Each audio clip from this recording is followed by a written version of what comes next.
Okay, let me share the flag. There it is. Okay. I pledge allegiance To the flag Flag of the of the United United States States of America and to the republic for which for which it stands, one nation, one nation, under under God, God, indivisible, with with liberty liberty and and justice justice for all. for all. Okay. So today is December 2nd, 2021, the last meeting of the year. And we have Herb Samble, Will Sharp, John Parker, Lily Fell, myself, Marianne Eddy, and we have alternate Hillary Thayer in attendance. We also have Fred Thiel, trustee council, and Chick Voorhees. So moving on to the agenda here.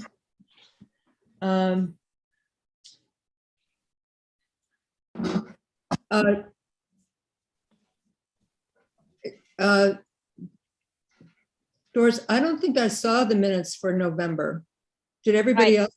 Pardon me? They're in the process of editing. John Parker is working on them. Okay.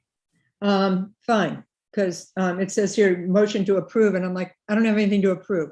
And I'm not sure that I have October 2nd. So can we make a motion to review both of these minutes and approve them at the next meeting in January? What date is that, Doris?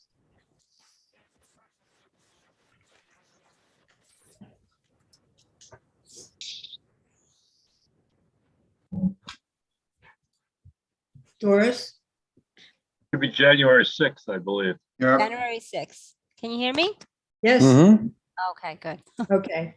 Would somebody please make a motion to table the review and acceptance of the October and November minutes to the January 6th, 2022 meeting? I I'll so make a moved. motion. I'll second. Thank you. All in favor? Aye. Aye. Okay. So we have a decision here. Chip, would you like to talk about this 34 Long Point Road? You did call me and say that there was a little hiccup here, and can you tell me how that's resolved or not? Okay, sure. Let me see if I can share my screen. Doris, if you could enable me. Yes, I am working on that right now, and you are set. You're ready. Okay. So this is, if I could just enlarge it, having a little trouble with that. Oh, it's not cooperating. I don't know how much of this is visible. Nothing. Nothing. It says Chick Voorhees has started screen sharing, but in fact, you haven't. We saw a copy of the letter from the applicant's engineer from Inter Science. Is that what we're trying to get on board? I was going to pull up the draft decision and then we can talk about the letter. Okay. There Okay. we go. There we go. Okay. So yes, we talked about this. This is 34 Long Point Road. It is out at the point. We had an extensive discussion about it. The plan included some extensive buffering, some reconfiguration of the driveway, some native plantings, installation of an IA system, leaving the house where it is, some fencing being removed, a number of things that are listed in the description of the project.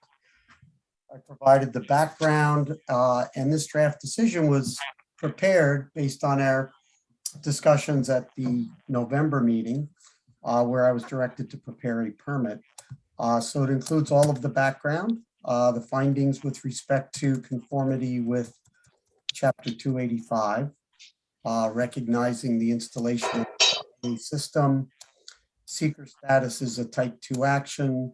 Coastal consistency is consistent, single-family house existing in an R20 zone.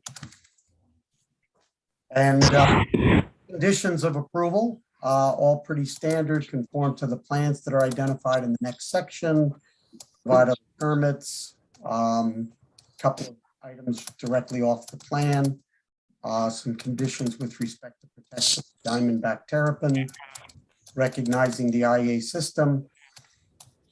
And then we do have performance requirements for the installation of the landscape buffer. Item O is a requirement which is standard on all permits for a covenanted buffer, so that we're consistent with chapter 285-9A. And I believe that's the subject of the letter. These are the approved plans that include all of the most recent items, and it would be for a 2-year permit. So that was prepared based on the last meeting. And just pause there if there are any questions. No, No, but on the minutes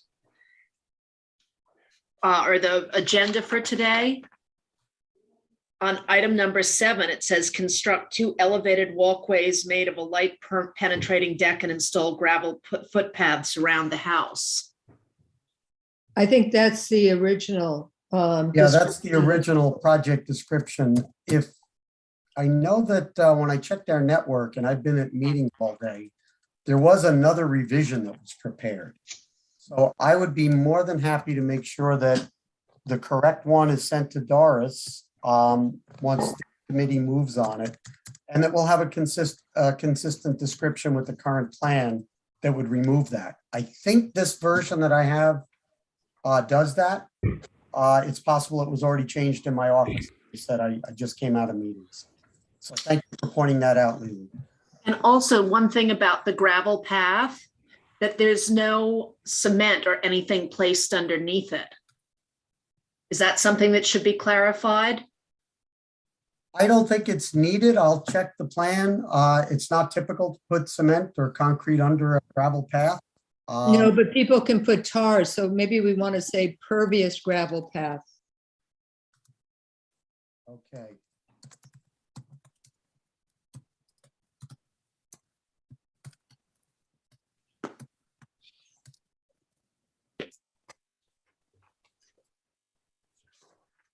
Okay, so as I said, I've been at meetings. I did see a letter come in. I honestly have not had a chance to review it. But I did have a conversation with the applicant's representative this week.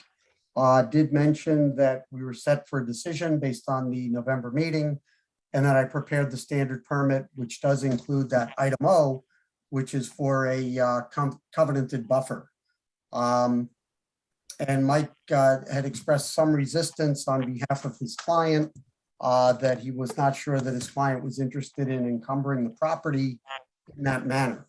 So I did bring that to Mary Ann's attention, and I believe that we received a letter today, just this afternoon or before the meeting.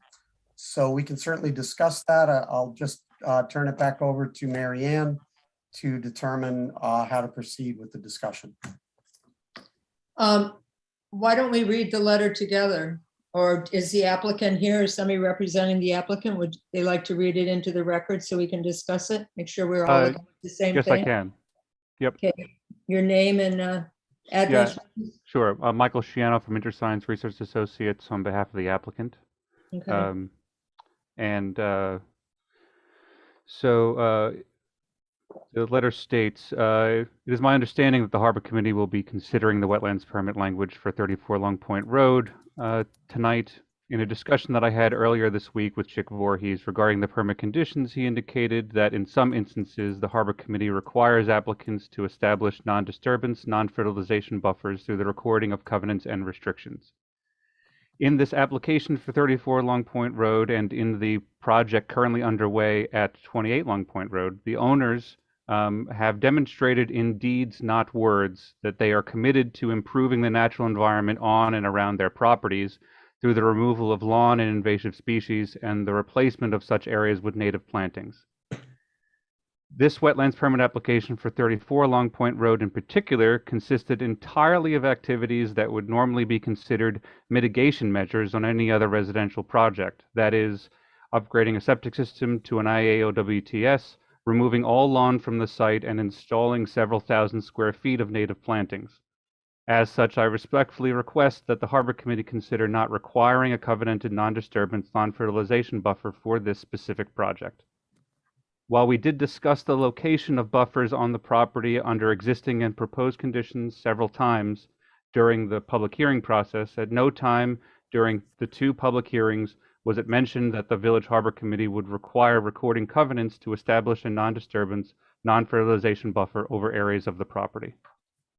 At the conclusion of the November 4th, 2021 meeting, the Harbor Committee closed the public hearing and instructed Chick Voorhees to prepare a wetlands permit for the project as long as we submitted revised plans by November 19th that replaced the elevated wood walkways with pervious pathways. We were not asked to provide a plan specifying the location of a non-disturbance, non-fertilization buffer at that time, so it was believed that the revised project, consisting of large areas of native plantings, removal of all on-site lawn, and an IAOWTS septic system upgrade, was considered sufficient for the Harbor Committee to issue a wetlands permit on its own merit. Based on the layout of the property and the location of wetlands, any work that's proposed on the site will require a wetlands permit from the Harbor Committee in the future. So I would ask that the Harbor Committee consider not including a covenanted non-disturbance, non-fertilization buffer as a permit condition until such time that it would act to mitigate proposed work that actually requires such mitigation. I discussed this potential buffer covenant condition with my clients. They indicated that requiring a covenant for such an environmentally beneficial project felt overreaching. Such a condition could discourage other people from seeking to only propose to upgrade their septic systems in the future. In addition, the native planting work proposed will likely require maintenance throughout the restoration process to ensure survivability of the plants, so a non-disturbance condition may not be appropriate at this time. I hope that the Harbor Committee takes this information under advisement and proceeds with discussing the draft wetlands permit. Thank you for your time and attention. I can talk to that very last point. We don't insist on non-disturbance, non-irrigation for the first 2 years until the plants really take hold. So that may be like a misunderstanding there. That's, Chick, can you speak to that a little more broadly?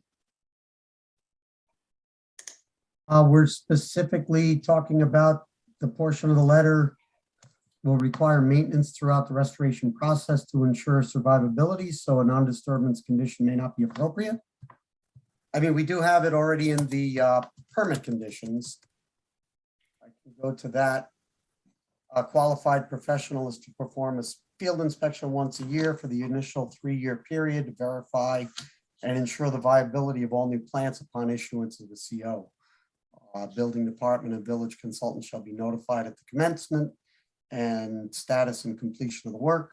We look for 85 to 100% plant survival to be successful over the 3-year period.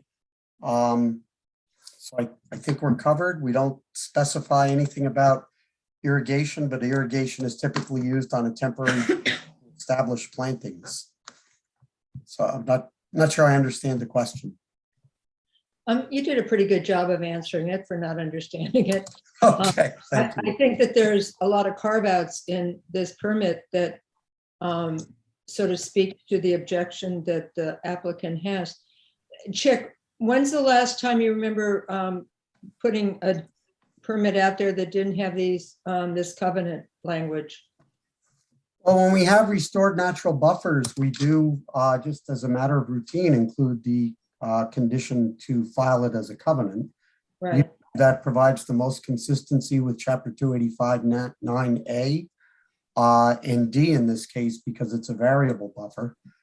And we routinely in all permits include the instructions that were developed by the previous council to the Harbor Committee that provides the guidance on how to file the covenant. Right. And I believe it's been standard at least for three, maybe 4 years now. Right.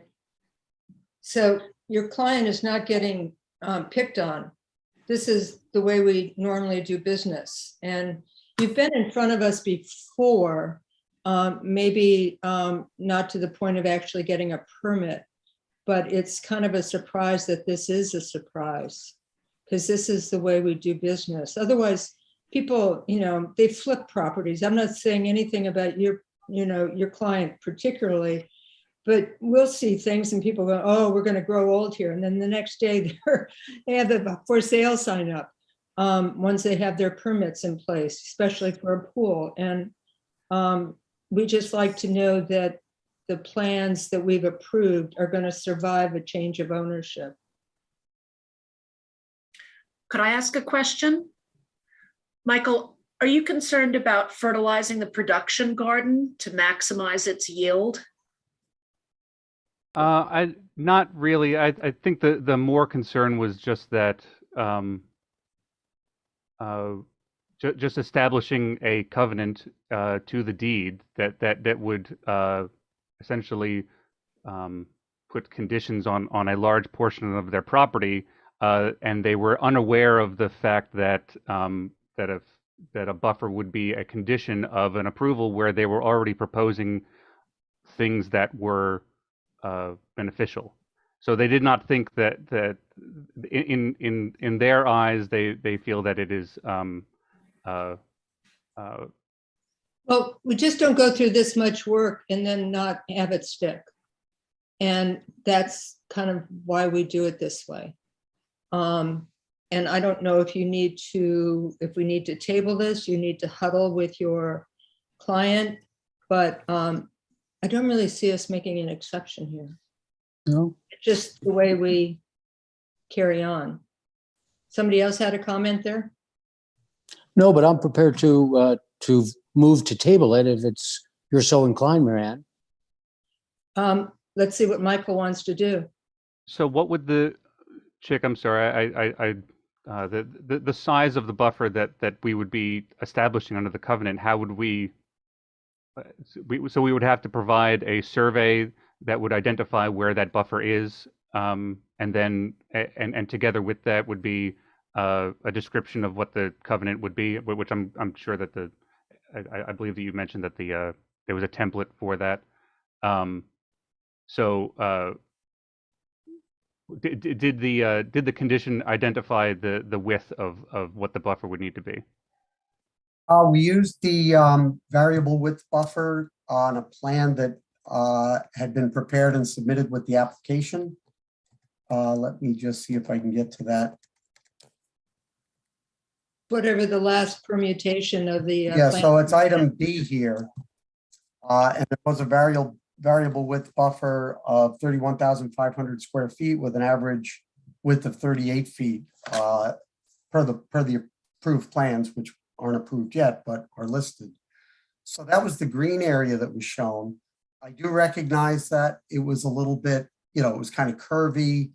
And you may want to sketch up a buffer that ensures that you have at least the equivalent of a 50-foot setback that can be, smaller in areas, especially obviously where there are existing structures, and wider to ensure that the same square footage as a 50-foot buffer would be provided. That may be a reason to table it to provide you the opportunity to submit that plan, and that will make it a little easier to describe. And we can always modify this depending on the final square footage of the buffer. So the purpose of it is to identify the areas that were beyond. So okay.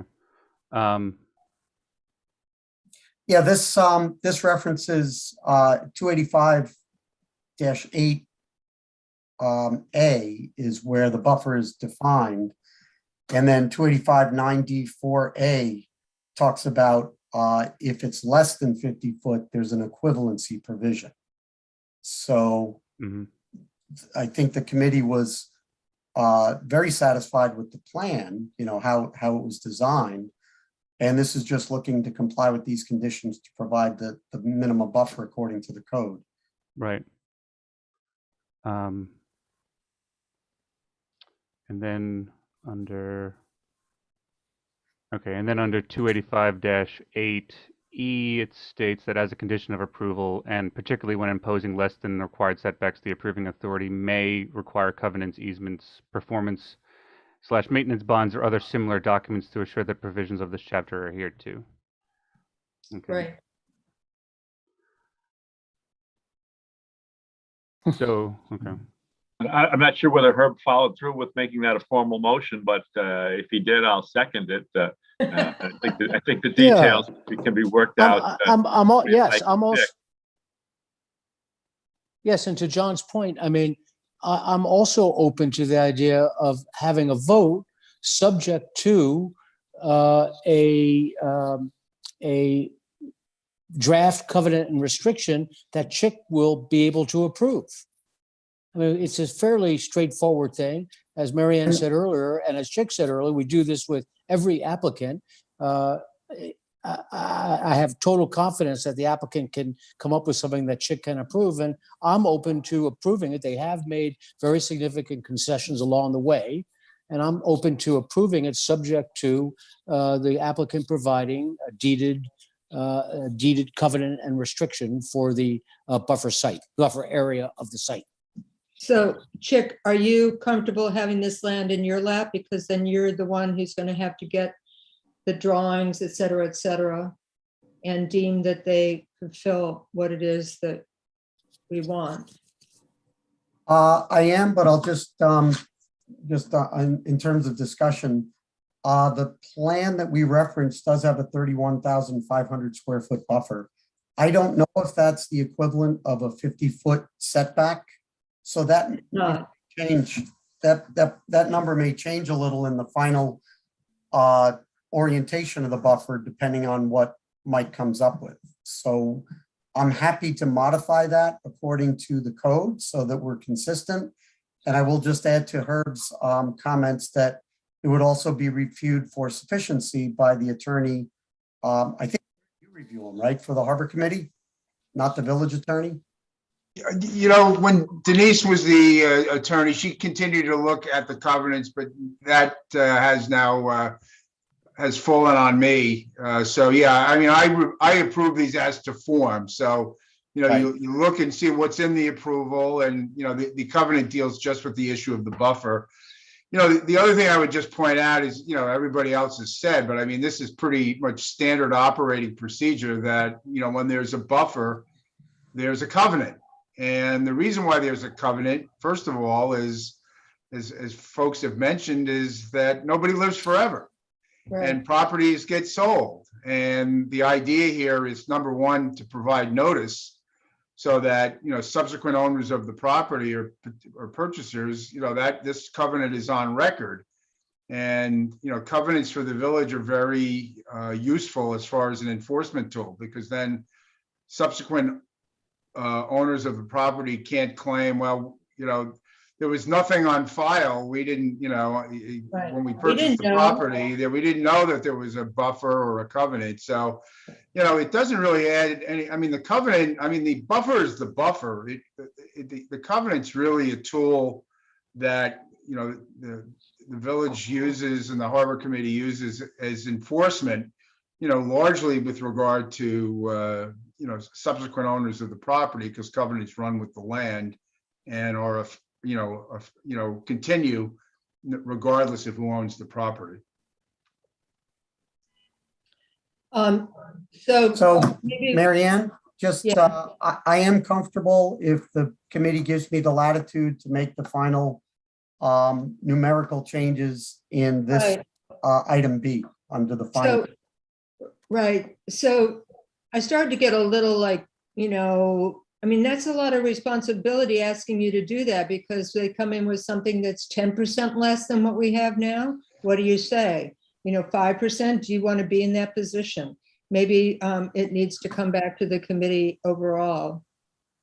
Well, I think notice of it should come back to the committee before it's finalized. But I mean, basically what I'm saying here is that the applicant has an opportunity to request changes or clarifications or submit a survey that shows the buffer more specifically as to what's going to be the covenant buffer. I mean, I'll leave that up to the applicant as to what they want to submit. And I'm suggesting that they submit it to Chick. He reviews it. And then at some point, he's going to present something to us as this is what the applicant is requesting in terms of a modification of the draft language that he currently has in the permit. Okay, that's different than what Herb was saying. Herb was saying that we sort of like direct check to review whatever they submit and approve it and draw up a permit. I Well, think, within the guidelines that we are giving them, yes. but I'm not sure what guidelines we're giving him, you Well, know. we just talked about the equivalent of a 50-foot buffer and. It's Chip would not a- have- Unless I'm really wrong, we don't have the equivalent of a 50-foot buffer because the whole end of the property would be a buffer, right? It's that long skinny little piece. Right, know, and even under existing, sorry to interrupt. That's okay. Even Yeah. under existing conditions, the average width is only about 42 feet because of Right. where the existing driveway is, the existing house, and other structures. Right. So maybe we should, let's just have you come back, show us what you've got, what you want to, memorialize in a covenant, and you'll have your permit, but I think it's just going to it's going to be a two-step process. Okay. I'm fine with that. Yeah, I'm sorry. So can we have a motion, please? I don't know, maybe we have it already, to table 34 Long Point Road to the January 6th meeting. I shall move. Thank I'll you. second. Thank you. All in favor? Aye. All right, thank you, Michael. Thank you for your time. You bet. The next item we have on the agenda is 16 Notre Dame. Can you go over this with us briefly, Chuck, please? Yes, just give me 1 second to get set up.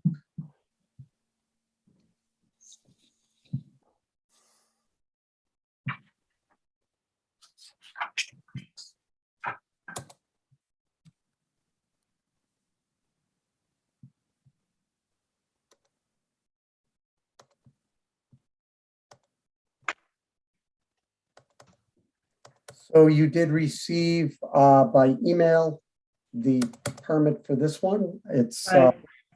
little more straightforward in terms of, I never count on people having read it, so that's why I like it if you just give us some highlights. of course, and I just found it. I Pull that up. I You read read it. it, right, Herb? did. Okay. So here it is. The application of Wildstein, 16 Notre Dame. They are, this was really just actually Mike was on this one as well. This is Phragmites management and revegetation with groundsel bush, bayberry switchgrass. There was a Phragmites management plan. We reviewed it extensively, had some comments that were incorporated into the design. Really no structural improvements. It was all based on Phragmites management.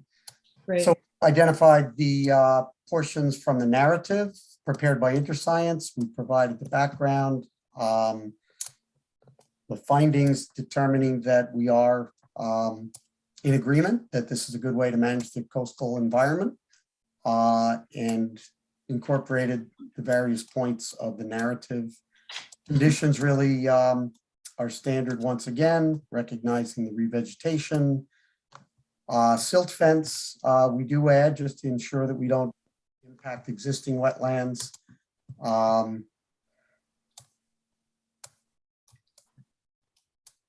Avoiding impacts to neighboring properties, the performance condition, and the covenant condition with the instructions for the covenant attached, and the various plans are referenced.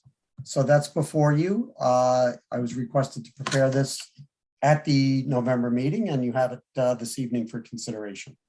Great. Any questions from the Harbor Committee? Okay. So can I have a motion to approve this decision as Chick just outlined? I shall move. Thank you. Second, please. I'll second. Thank you. All in favor? Aye. Right. Thank you.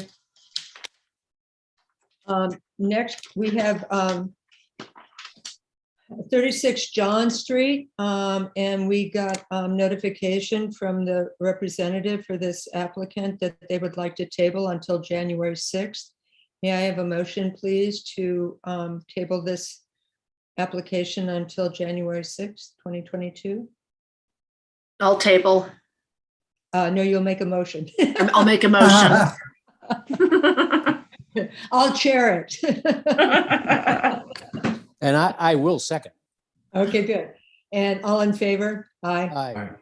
Okay. And then the second item, we have 188 Redwood.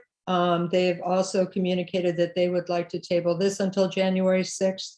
May I have a motion to table this application until January 6th? I'll make a motion. Thank you, Lily. Second? I'll second. Thank you. All in favor? Aye. Great. Okay. So the next one we have here is 40 Redwood Road. Is there somebody to speak to this application? Yes, Billy Mack here. Can you guys hear me? Hey, there we go. Let me start my video. Hey, everybody. Oh, Oh, good. Belated Thanksgiving. Hope everybody's doing well.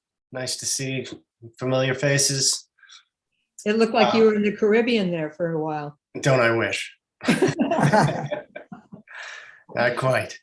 But yeah, this is we reapplied for the bulkhead permit. I think you guys are kind of familiar with this. It's been before you guys a couple times. But we originally got the permit 2 years ago. And due to budget constraints, a portion of the bulkhead was done. And subsequently, the village permit expired, and we're just looking to do the final portion of the bulkhead that was originally approved about 2 years ago. Is this the correct plan, Bill? So that's correct plan. Yep. And what we did is we also introduced a buffer and drainage area just off the boat ramp. I think you can see it highlighted right in there. That's to mitigate any concerns that were brought up last time at the last meeting, which I missed, unfortunately. Right, we missed you. I'm sorry. I felt missed. I'm sorry. So can you tell us what's in that gravel driveway? So the existing pervious gravel driveway. Yeah, why do you say it's pervious?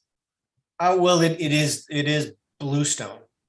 It's got a base of crushed concrete with bluestone. There is no oil. There's no other things that would make it less pervious than a gravel driveway. That, you know, it's not like a driveway where people put oil and stone down. This has historically been just a gravel driveway or gravel parking area.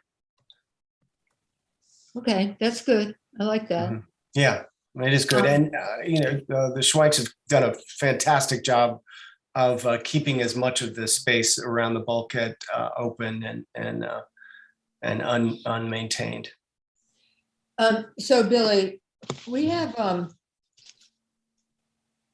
you know, I guess 2 years ago, I don't know if I was there that night. I don't remember this before, but we have a pretty strong precedent for, you know, asking and expecting the requirements for the, you know, the buffers. And I don't know why we should expect less here.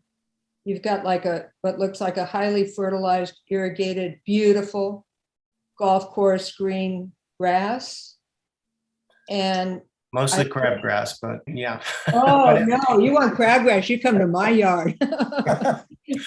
That's beautiful. Yeah, I mean, it is mowed. It's very minorly maintained other than mowing, and it's, you know, it's historically been that way. And one thing to keep in mind is that this services many boat owners in the area, and it's historically done that. And actually, there's no mechanical services on the property. It is strictly a boat dockage space with very minimal use other than that. It's not a marina of any sort. It's So, just. Chick, can you look at the diagram and tell me if we did a 50-foot buffer back from that bulkhead, which I guess is the entire width of the property at that end? Is that what we would measure? Because it's a smaller skinnier piece down on the other end, but I guess it would be 50 feet from the seaward side of the property. What is that dimension and what is 50 feet times that number? Well, this, this dimension here, just this segment of the bulkhead is 35 feet. Wait, where, do you have your cursor on this? No. Oh, I'm sorry, am I sharing the plan? Oh, you could, yeah, that would be good. Oh, I'm sorry, I thought it was up. No, it's a picture that's very nice, but I didn't see a cursor. Oh, okay, I see it. Is the plan still there? No. No, we have the gallery view right now. Okay, I have a little hand here. There we go, okay. Okay, so this dimension here is 35 feet, so 50 feet off this Wait, bulk, probably, the piece that runs almost horizontal, tilting a little bit up from left to right, that's 35 feet, is that correct? What's yes, 35 feet? 35 long- right here, this segment here.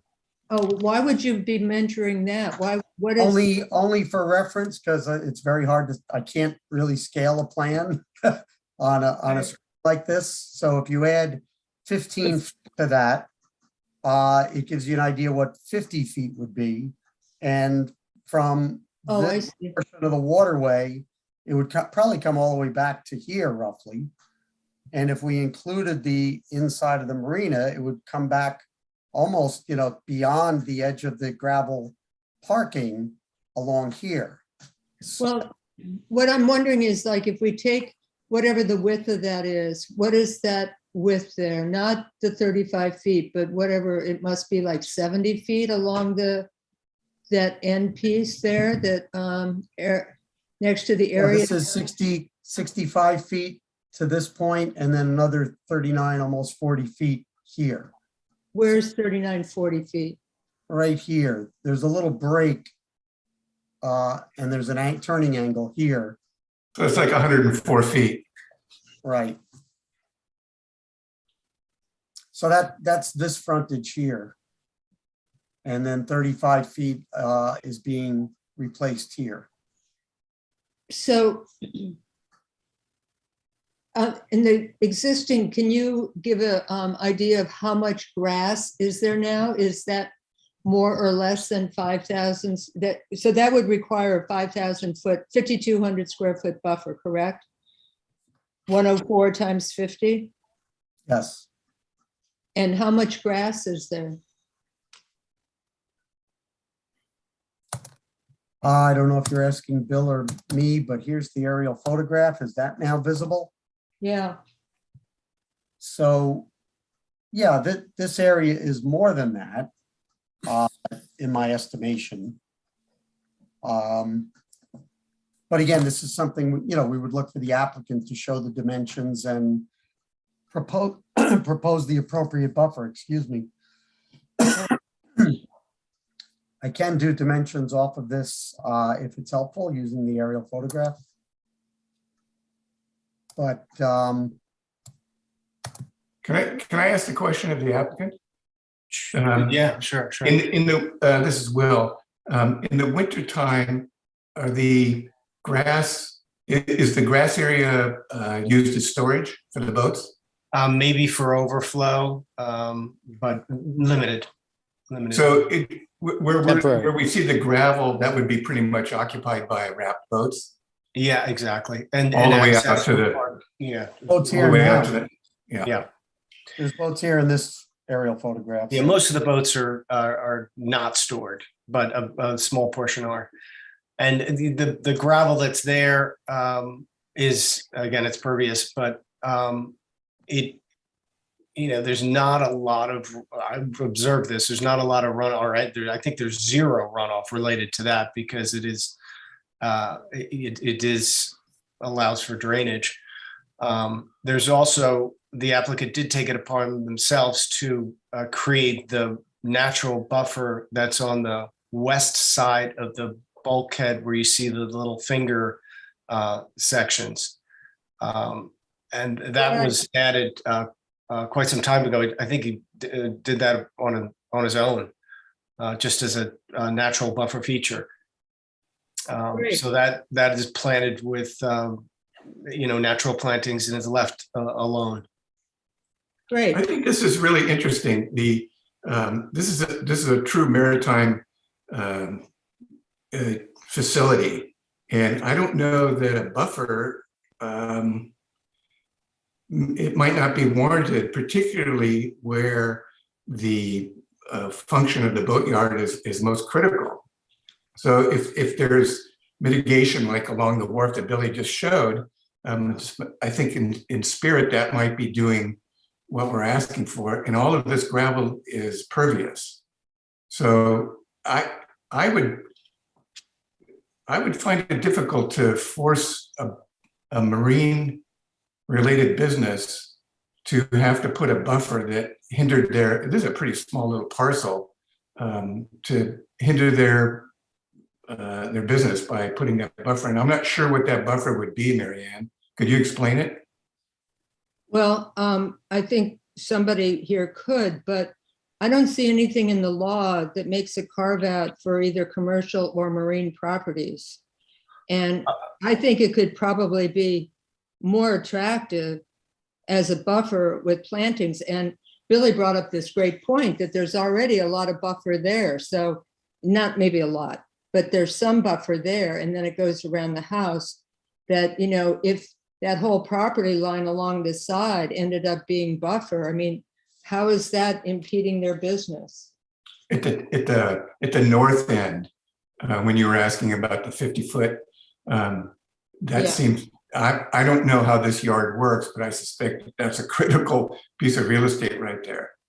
Where? I don't know what you're talking about. At the north end, Yeah, I against think, the bulkhead. Right. Maybe I'm wrong. Really, No, Well, that was just to kind of demonstrate the area if there were a buffer. I don't think Marianne was suggesting that this would. no. Oh, I see. The idea Grassy. would be to I was convert just some thinking, of the lawn area to buffer. yeah. Oh, okay. That's kind of what we proposed, you know, maybe not to the scale you're looking at, but, you know, my brief review of the LWRP does call out for encouraging a maritime use like this, or maritime use for, you know, this minimizes the need for a lot of the docks in the area and the construction, and it's historically operated this way. Well, we're not So- taking your docks away. We're not taking Right. the business away. But It's I not think- hysterical, Billy, man. Right. I mean, it's not a residential property which would have the space and you know, benefit of a traditional buffer. You know, this property has already incorporated a lot of buffer space against the waterfront, and I'd like to see you come back with something that showed like the square footage of that end dimension, like 5,000 feet, you know, artfully placed on that property. It'd be easier for them. They wouldn't have to mow it. I see with respect and proposing that in the lawn area is what you're saying. Yeah. And it could go like, you know, what's a vertical here, up and down, you know, paralleling Yeah. Cove Road. Is that Well, Cove what- Road where we're going to have the road in? Yes, that's where the rain garden is.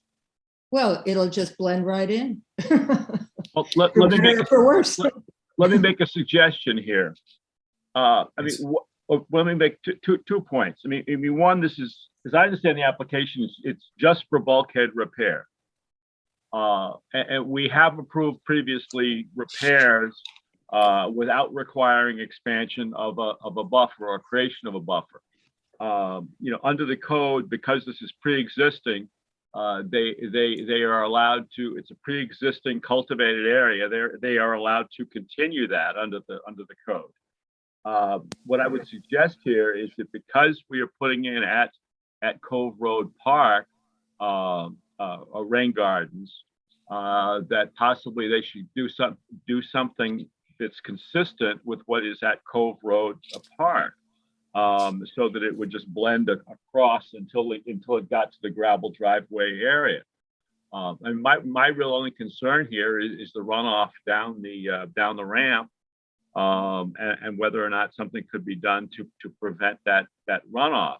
Where do you see the ramp, John? What ramp are you talking about? Which one? Right next to the dock, there's a ramp. Yeah, next to the It's a launching ramp. on the Okay, right up there. northwest side. Yeah. Oh, I'm sorry. Yes, right Right here. there. Yeah. So that, I mean, I think that more important than creating a buffer back there is to do something, and I won't presume to say what it is, and possibly Chick could, but some provision to prevent or mitigate runoff down that ramp, and that might be preferable to doing a traditional buffer. But again, it seems to me that to blend in with what we're doing at Cove Road would be would be sufficient. I don't have the John, it's an interesting idea. The only thing is that if you're going to be launching boats off that ramp, you need to be able to have like terra firma as you're backing boats up. So I'm not sure if I don't know if you're thinking about rain gardens or what, but that would certainly impede the progress of a boat down to that launching ramp, wouldn't Well, it? you put a contour in there with a swale, so it sends the water back south rather than, as mentioned, right down the ramp. Yeah, I mean, you could have it. Well, I'll just throw out. I mean, you could have a dry Trench well drain. with a grate over a dry well, for instance, that you could take a boat over some kind of pervious area over a dry well or something of that sort, where the boat would go over it, but water could be sucked down before it goes down the ramp. I'm sure Chick could propose or design something here. Chick isn't in the business of designing for the applications, but Well, I know he could suggest something. He could suggest something possibly better than I could. But when you said that there isn't any way to do that with a ramp, I'm guessing there probably is. But right. It just, yeah, I just don't know how much of a swale you can do without having a trailer, sort of like. You can do a trench drain. There's a Right. million ways you can do Yeah, it. trench drain, yeah. Yes, that's more what I Not a was swale, thinking. forget the swale. Yeah. Can I make a few comments, Mary Yeah. Ann? Of course. So I do think it's really great that Bill pointed out, this buffer. And Right. see this aerial photograph, I did measure it. It's roughly 12 by 230 feet. And that's, Wow. yeah, that's about 2,000, almost 2,800 square feet Wow, that's fantastic. that was created here. That is an improvement. I did note on the plan, and let me just go back to the plan, that this area looks like crabgrass now, but it's proposed for gravel over crushed concrete as a pervious buffer of 1,250 square feet. So that seems to me as though operationally, Bill, you can clarify, but it seems like it's probably needed for backing movements and, access to the boat ramp. Yeah, that's true. And it is effect because of the topography, the way that it's situated, that would act as a natural rain garden or stormwater drainage that would buffer the natural shoreline there. And then we just added an area with native fescue, replacing that crabgrass with something that's natural and native. Yeah, that's 775 square feet. Yeah. You add this square footage to the bulkhead native area, it comes up to about 3,500 square feet. Well, let me just back up for a moment. Even because gravel is pervious, it's not an equivalent to a rain garden because rain garden absorbs the nutrients, it Yep. absorbs heavy metals, yada, Absolutely. yada, yada, Agreed. yada. Yeah, So- yeah. I don't see that as a buffer. It does say buffer and it's Yeah, no, it's not a buffer. it's not crabgrass, but it's pervious. Maybe a buffer in the term that nothing else will be built there. But Right. Nothing know, else is in there. Yep. Yeah. So the combination of this and this is 3,500 square feet. We were talking about something a little over 5,000 square feet. So we're close. Right. There was some discussion about how can we prevent runoff going down the ramp? I agree with Will. A trench drain would be great for that. It could either be directed to a natural area or it could be directed to a subsurface leaching pool. That's a little complicated because you have to check depth to groundwater and see if it's going to have any capacity. Yeah, I can't imagine. It's right there on the water. The fact that this is pervious, I think that we're really, I'm not sure how much we can do in that regard. Certainly if the applicant is willing, we can work with them. But, what I'm saying is you're pretty close to providing what we're talking about, which is offsetting a buffer that theoretically would be looked for in this area. Right. So, I'll just kick that back to Billy to consider and Billy, two questions. One, Sure. that green area, what prevents you from, instead of 15 feet, say 35 feet, that dimension? What is the, Yeah, and that might be something for us to look at. I appreciate you pointing that out, Will. And maybe just to get this short-cutted for the rest of the evening is that I can work with Chick on redeveloping this corner area to something that he would be satisfied with, and that would give us the drainage, stormwater drainage qualities that we're looking for. Again, based on the Pervious story, we don't know how much we're going to get, but we can work those numbers and figure out what the factor is. And then also, as Will pointed out, possibly increase the buffer area in that crabgrass area that we would have a naturally planted area instead of, with native vegetation as opposed to the crabgrass. And one last second part to my question. What kind of plumbing do you have on the site? It's a good question. I'm under the impression it's county water. And the other side of that water? It's water just for use in the boats, and there is a house on the boat that has been functioning. What I'm asking is what kind of a septic system? Septic. I think it's just a very lightly used residential space that's on the property. If you zoom out, you can see it. And that's, been there for quite some time. Because I know the owner to Ship Ashore to the right said that his tank is so full, he's afraid to even have the guys come out to pump it because it's going to precipitate a violation. And he's, I think, investigating an IA system. Is that something on the radar, do you think?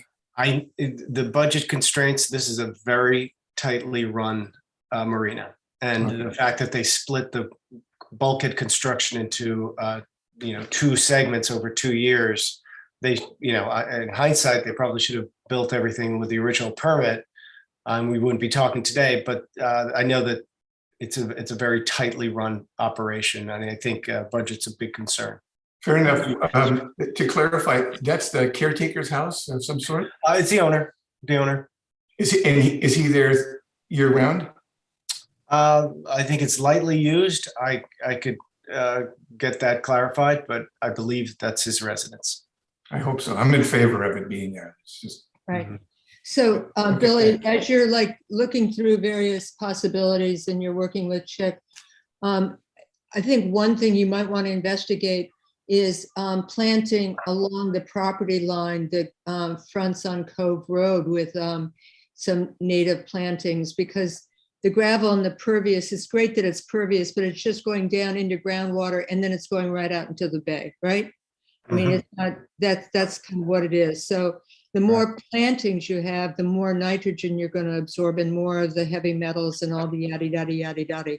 So, and it'll make less work for them. And it could be really pretty. We can, to the extent that you're interested, Chick can help you see what they're planning for Cove Road. So, I'd love to see that plan. It might be very interesting to sort of, borrow and lean on that inspiration. Yeah, Billy, I'm looking at the plan right now.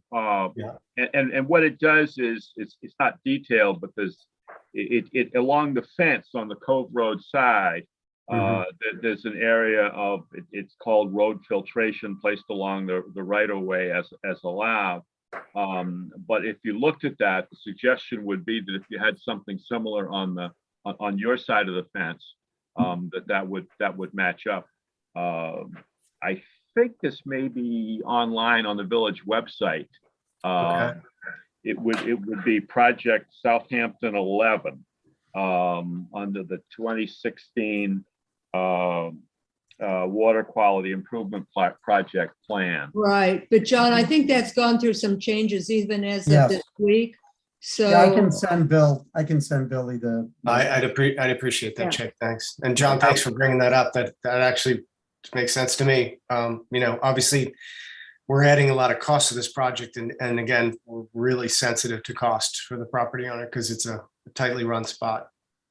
Okay, It sure seems that if, in the interest of economy and the ecology here, you want to connect with the rain garden. I mean, it would be sad to put do work to your project and then discover the rain garden. I mean, they're symbiotic. I would connect with that. right. I agree with that. Especially since, as I understand it, there are actually some design changes going on for that rain garden right now as we speak. Maybe Chick can verify that, but I know there's an attempt to kind of sort of refine it a little bit from what was the original plan. Yeah, I think it's Oh. gone through various iterations and now there's a new iteration. So- So good. So should we table this? Are we kind of ready to table this and come back and see what inspiration we get by January? Billy, you okay with that? I'm ready. Well, I'm also ready for an okay for an approval, but I'll take a table. Can I have a motion to table this until January 6th, please? I'll make a I'll move. motion. Thank you. Second, Herb. Thank you. All in favor? Aye. All right. Yeah. Thank Thank you you for all your good very much. spirits. Good Thank to you. see you guys. Thank you very much. Bye, Billy. All right. Cheers.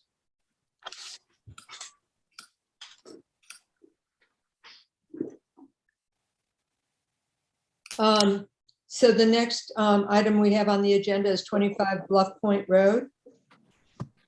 Is there somebody here to speak to this application? Yes, Robert Anderson, Suffolk Environmental Consulting on behalf of the applicant. Okay, I believe last time we spoke, the board had wanted to take an opportunity to go out and inspect the existing bulkhead on site. They had also requested that I submit a cross-section of the bulkhead, which I have also done in a November 12th correspondence that I provided to the village building department. Is there any questions regarding those items I've submitted, or is there anything that I'd like to go over as far as the bulkhead is concerned with your inspection?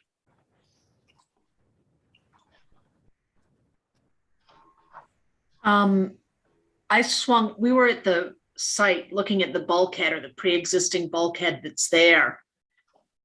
And what's the height that you want to have it at?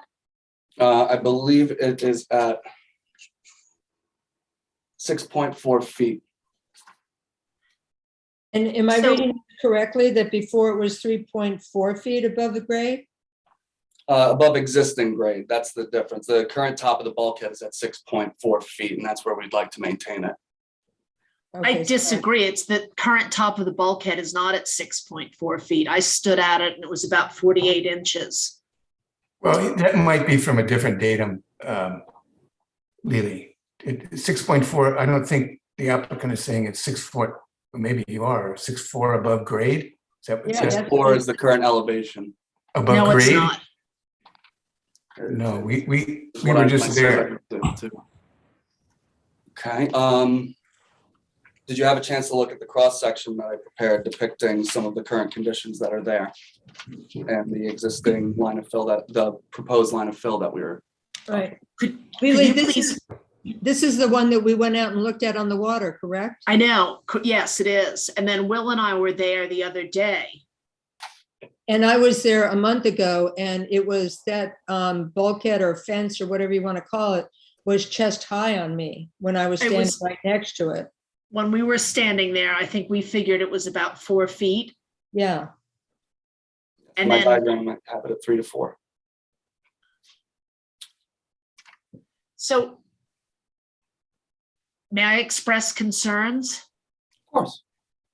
I think given that the neighbor's bulkhead is much lower, in my opinion, it should be the same height as your neighbor's bulkhead. The neighbor to the east has no bulkhead. So given the fill, how would you sort of, Bulkhead? yeah, you're putting in a 6'4" bulkhead to a person who has no bulkhead. I feel you'll be compromising their property.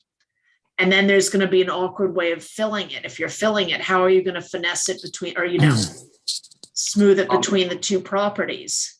If I may mention, this stretch of coastline has had that structure there for several decades, and the coastline has not altered in any significant fashion to the north, as far as I can tell from viewing historic aerials from the presence of this bulkhead. So I don't believe Right, it's but getting you're harmed talking in there. Are you talking about filling to the top of this bulkhead? I'm talking about filling probably 6 inches below the top of the bulkhead. So Yeah. 5.5 feet of fill. Well, I don't even know if it's that, we said it was 4 feet tall. It would be at 4 feet at its deepest for the fill, as you observed in the field. You know, if you walk the site, it's really a beautiful site. And it's really educational to go out there and see. I think you're right, the bulkhead is historically established. But if you walk the properties to the east and to the west, there's really very little argument to raise the bulkhead any higher than the neighbor to the west.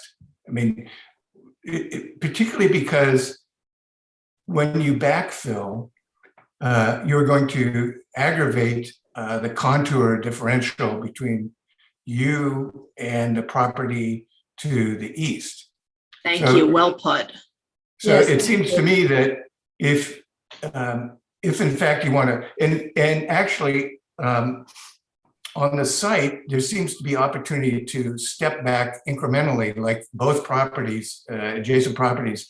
There's one to the east that's got a stone retaining wall about aligned with the fireplace or so to the property on the west.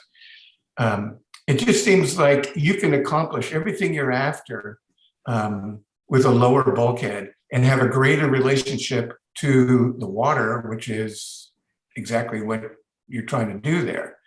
And I don't see any compelling argument to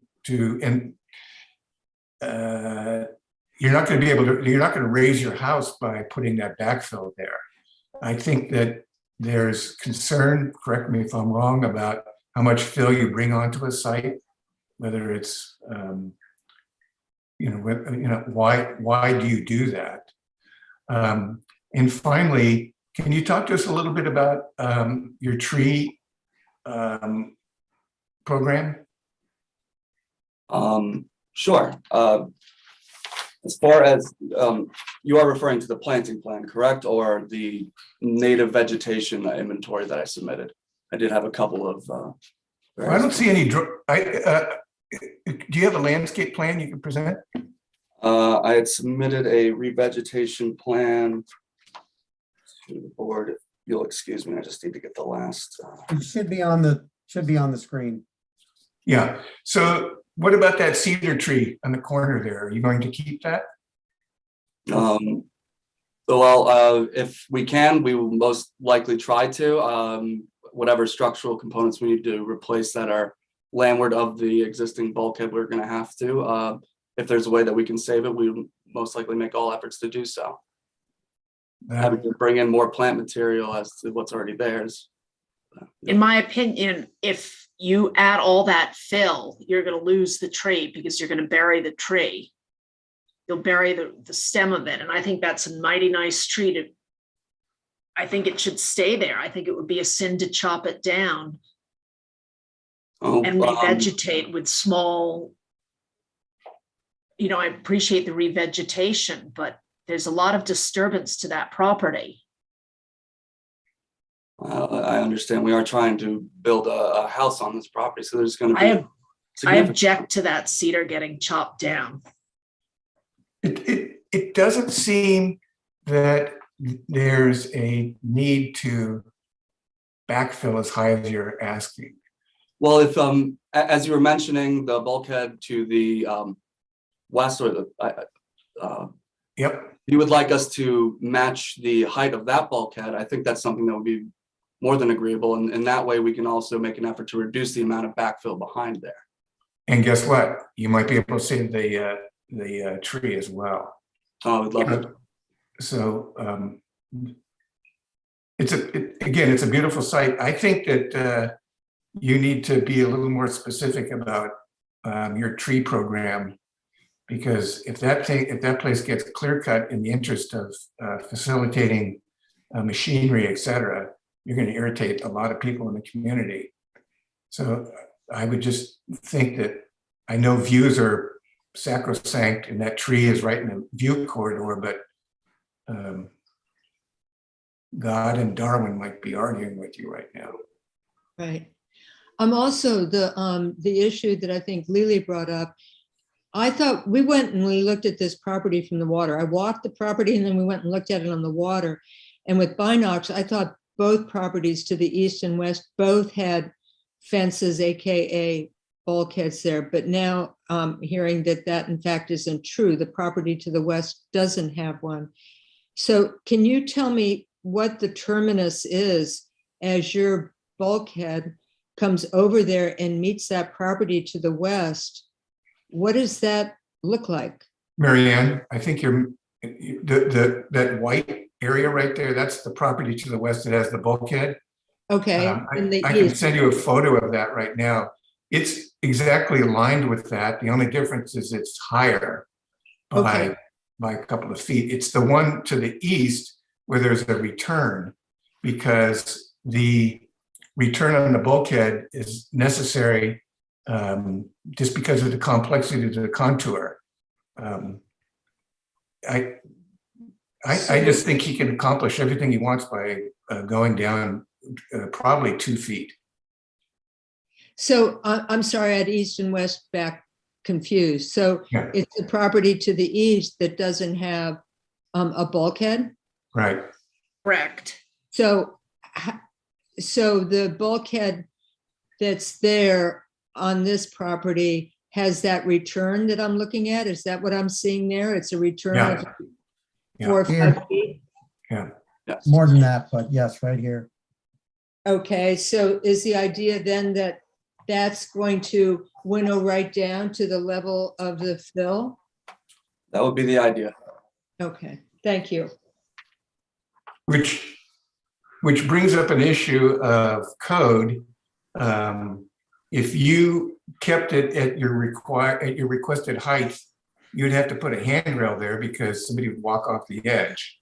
So if you reduce it to the height of the property to the west, you might not have to worry about code. I think it's 30 inches or so.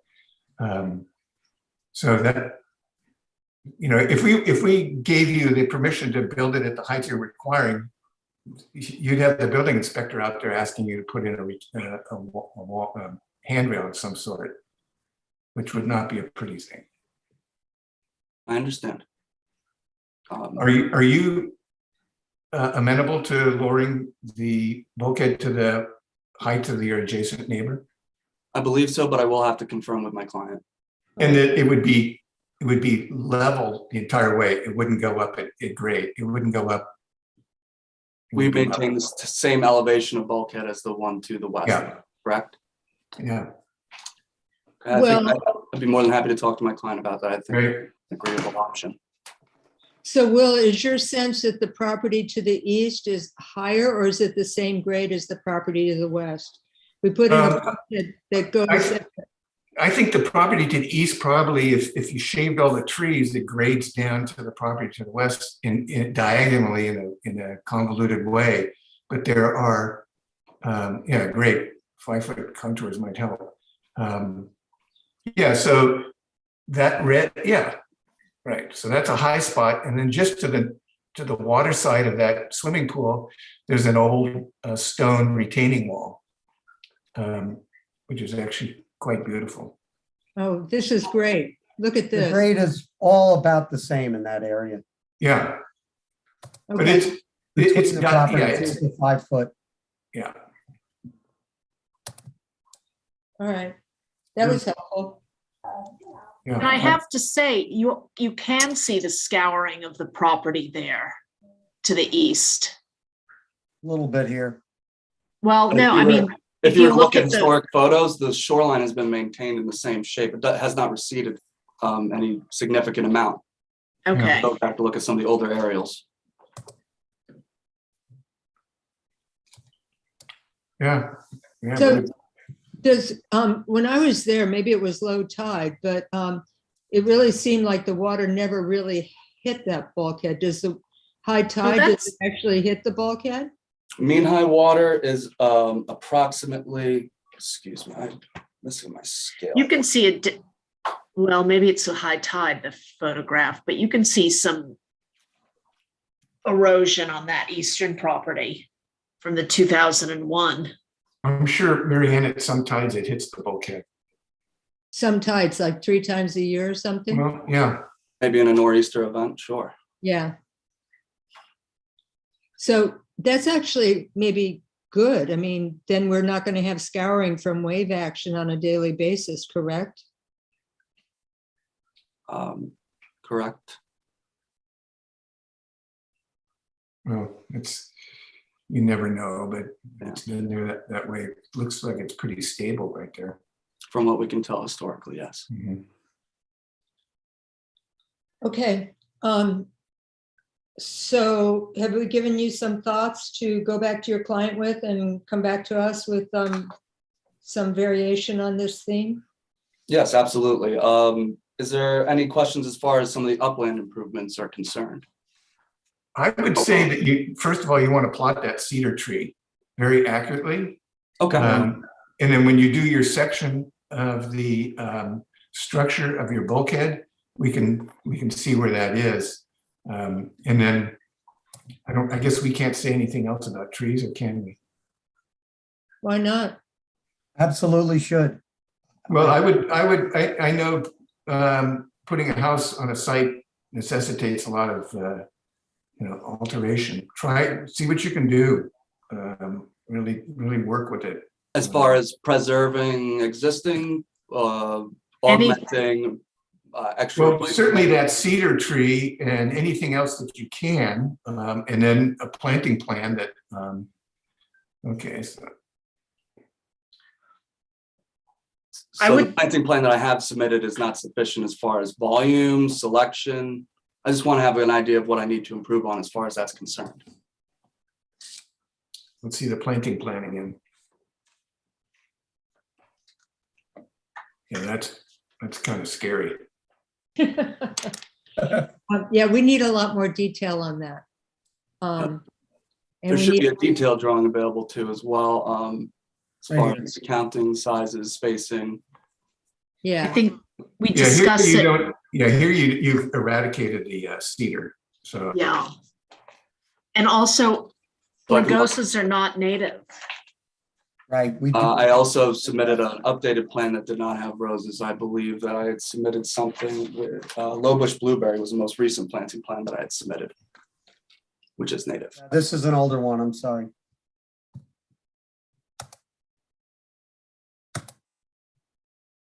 So I will definitely make some adjustments to the planting plan to maybe I can integrate the existing vegetation plan that I have with this plan, so you can kind of get an idea of what we'll try to preserve, red cedar and other trees alike that we will be intending to keep okay. What you, in that general area, of course. hold on, I've got your planting plan here.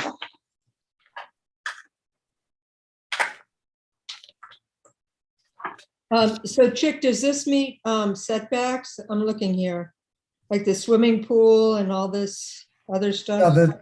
that was, yes, our initial review confirmed that they are showing a 50-foot setback from the wetlands initially. And that's really the area that we're focusing on. And I think the discussion has been very good.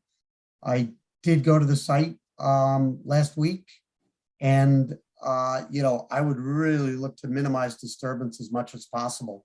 I'd like more information on how the bulkhead will be constructed. from where, how it'll be staged, will it be from the water? How do we protect the wetlands and as much of the existing vegetation as possible? So all the discussion we had before are things that I would look for. You can see the 75-foot setback is right. Okay. Yep. They're not right up against it, which is good. There's a couple Yeah. of, there's a proposed deck. The pool is set back even farther. Right. And balcony are beyond the proposed deck. So Right. all meets the setback requirements. They do have a Fuji IA system shown here. So an IA system is good. It is new construction. Of course, that would be required. And Will was just saying, work with the land. It's a beautiful piece of property, heavily vegetated, and retain as much as possible. So my comments are very consistent with the committee's comments. I agree with lowering the bulkhead, and I really want more information on construction and plotting the existing vegetation as much as possible. This bulkhead has not been well maintained over the years. There's It's abstract sculpture right now. there's a break right in the middle here where one of the pumps is missing. And it is retaining the shoreline, but if it is going to be replaced, it should be done with the absolute minimal harm to the existing environment possible. The dock to the west is really quite something, which makes me wonder, do we put a caveat about when they can put the dock in for the turtle factor? We have been, yes, for docks, we have conditions that are consistent with the matrix that we prepared. Yeah. Okay. And may I ask one more question? I know there's a straight path that runs to the dock or that dissects the property. Will the trees in the 50-foot non-disturbance buffer be removed to accommodate that path? I'm sorry, go ahead. I was going to say, let's wait and see when we get a better planting plan, but take it away. What do you have to say? As far as I can tell from walking the site, where my intended path goes, there's no significant mature vegetation. There might be a couple of saplings, no higher than maybe 12 inches off the ground as far as immature oaks go. Some bayberry juveniles as well, of very small stature. So I wouldn't be proposing to remove any significant large caliper trees. What do you consider large caliper? So I can't wrap my hands around. Now, I would avoid trimming anything or getting rid of anything. Like 3 inches, maybe? Anything over 6 3 inch inches? diameter of breast height. Okay. That's pretty, I mean, a 3-inch caliper Conservative. tree is fairly tall. right. Okay. Okay, we look forward to seeing you in January. I'll be there. Looking forward to Happy seeing New you as Year. well. Thank Happy you. New Year, and, Thanks have a very happy much. holiday. May I have a motion to table this until January 6th, please? I'll make a Yes. motion. And Second, I'll second. great. All in favor? Aye. Aye. Okay, great. So here we are, 6:22. And we have a significant amount of work to do yet, which is to review the waterfront overlay district plan. And my thought about how to do this was to just ask first if is Kathy Eisman here, Chip? She has been on standby. I can see if she's available to come on. She would have to do it on her phone. And maybe she can direct me to files to bring up if needed. Okay, she missed the last meeting. No, No, she was with us she was there. at the special meeting. Yeah, the work session. No, because that's when I had problems with the map, and if she had been there, she would have been able to correct that false impression. She was there. That was the meeting before. Well, okay, the meeting before then, whatever. That was the purpose of the special meeting. That was all set up at that time that we didn't have full information. Okay, so, With Liz Vale. Right. yeah, that was a great meeting. That was really good. So, you know, I'm thinking that this is pretty important, so I'm hoping she's available. My understanding is she would be available for us to discuss this. Well, she is, just not Yeah, I don't know if she. by Zoom. Well, she'll be on Zoom, but it would be by phone. She did say she left a message for Fred. She would try and, I know that there's some tweaks being done to the plan. The board has not approved the changes yet, so they haven't been released, but they're not substantive. And Kathy was going to kind of fill Fred in. So I don't know about timing. Obviously, You know what timing is? Timing is that we got a 30-day period to return our comments, and we asked for that to go until tomorrow. So tonight's the night. So, and I know that at the last meeting, you didn't feel that you could answer the questions. You haven't been on this project. And I wanted to walk through that whole CAF with her. I thought, I mean, okay, she said she's pulling over and will be coming on shortly. okay, good.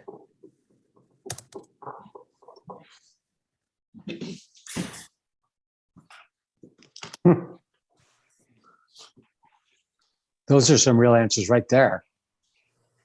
Like what? Will, look at Will. Little Will. I'm sorry. I wouldn't.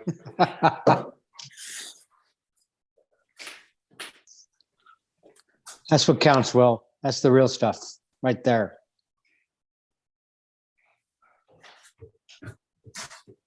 Do we have children attending this meeting? I'm sorry. Pardon me. We most certainly do. Great.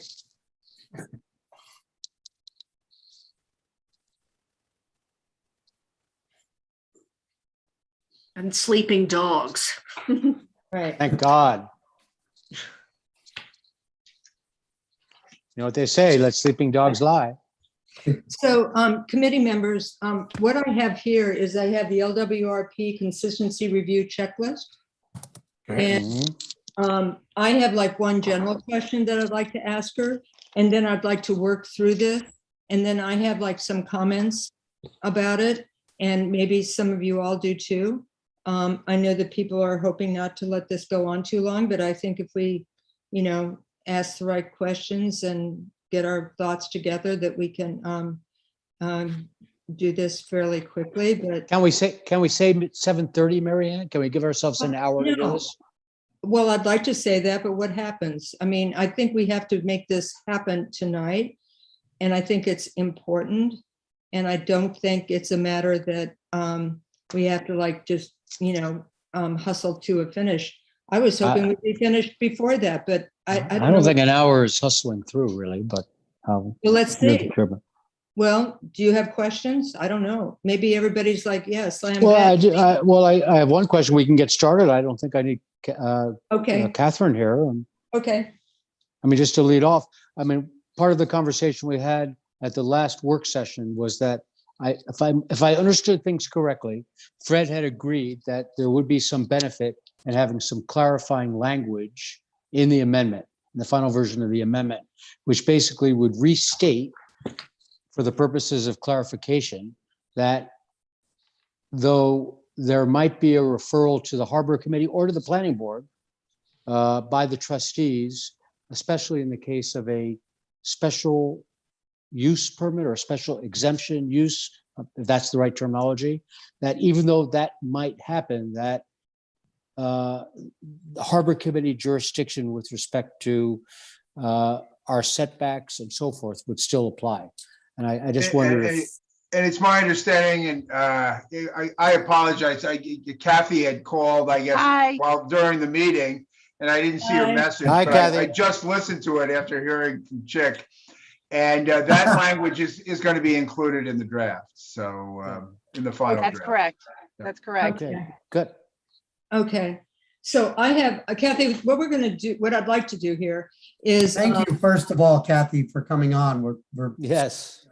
I thought this was on the radar that we had the next meeting where we had the extension for the committee to finish the LWRP review tonight. And so thank you for coming on.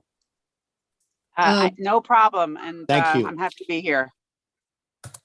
Great. So I'm going to see if anybody knocks on my window, but we should be okay. I'm sitting in a church parking lot. All right, well, you have a lot of witnesses if anything happens to you. That'd be horrible. You've got the spirit with you. Kathy, maybe before you go, Marianne, this is the folder, and I wasn't sure which file to bring up. Marianne was referring to the coastal assessment form and the actual consistency analysis. Yeah, open the folder, Chick. Open the folder, coastal consistency above there. Top. Okay, and then there is the CAF, and then there, I believe the second one is the actual recommendation. Okay, maybe that'll help. Let's see. Right. So, I mean, there are a couple things that are being corrected in the local law. One of them was the question you had asked, Marianne, about the third floor being permitted in the OD. Yeah. And that is definitely coming out. For waterfront lots, it had been an error that they could have achieved 3 floors. That's definitely out. It would have only applied to 2 lots anyway, but it's still coming out. Okay, because that was my basic question here. So if I understand correctly, that under VB, Village Business District, which also applies to, don't know that this is going to work, but also applies to that strip of properties that go from Division to Rysam that are like Goop, the Gwyneth Paltrow Place, Right. Bagel Buoy, the pet store, the liquor store, the florist shop, all of those, because they are not waterfront, because they're on the other side of a street, they would not be allowed to go to 3 stories. Is that correct? No, they would actually continue to have 3 stories under the current zoning. And there aren't any additional height restrictions related to lots that aren't directly on the waterfront. So You it's just whatever's confused me because they're not on the waterfront, they're on a street. right, exactly. They're not on the water though. Right. So those, So what the language says is village business on the waterfront. So and the picture that you have here, it shows waterfront properties that are on the water side of the street. So I would think that Bagel Buoy, Goop, pet store, liquor store, et cetera, would not be allowed to go to 3 stories. But you're telling me that's not correct. the height restriction is for properties on waterfront lots unless they have the special permit approval. And Right. then they would be required to have the public access. But anything that is not a waterfront lot or fronting on a waterfront park, which is Right. specifically Steinbeck Park, really, is not considered one of those waterfront lots. So the underlying district provisions apply, and the VB currently is 35 feet, 3 stories. And so that is not changing for the properties on the south side of Bay and on the south side of Long Island Avenue. Is there a way we can call up a map just for the conversation? I can pull up an aerial photograph or. Just whatever, whatever the plan include, whatever the proposal includes. Just so- Okay, so I'm trying to figure out where that is. Actually, Chick, if you go, just go to the village website, and then on the homepage, there's a link to the proposed waterfront overlay district boundary. You might have to stop sharing your screen and then start again, though.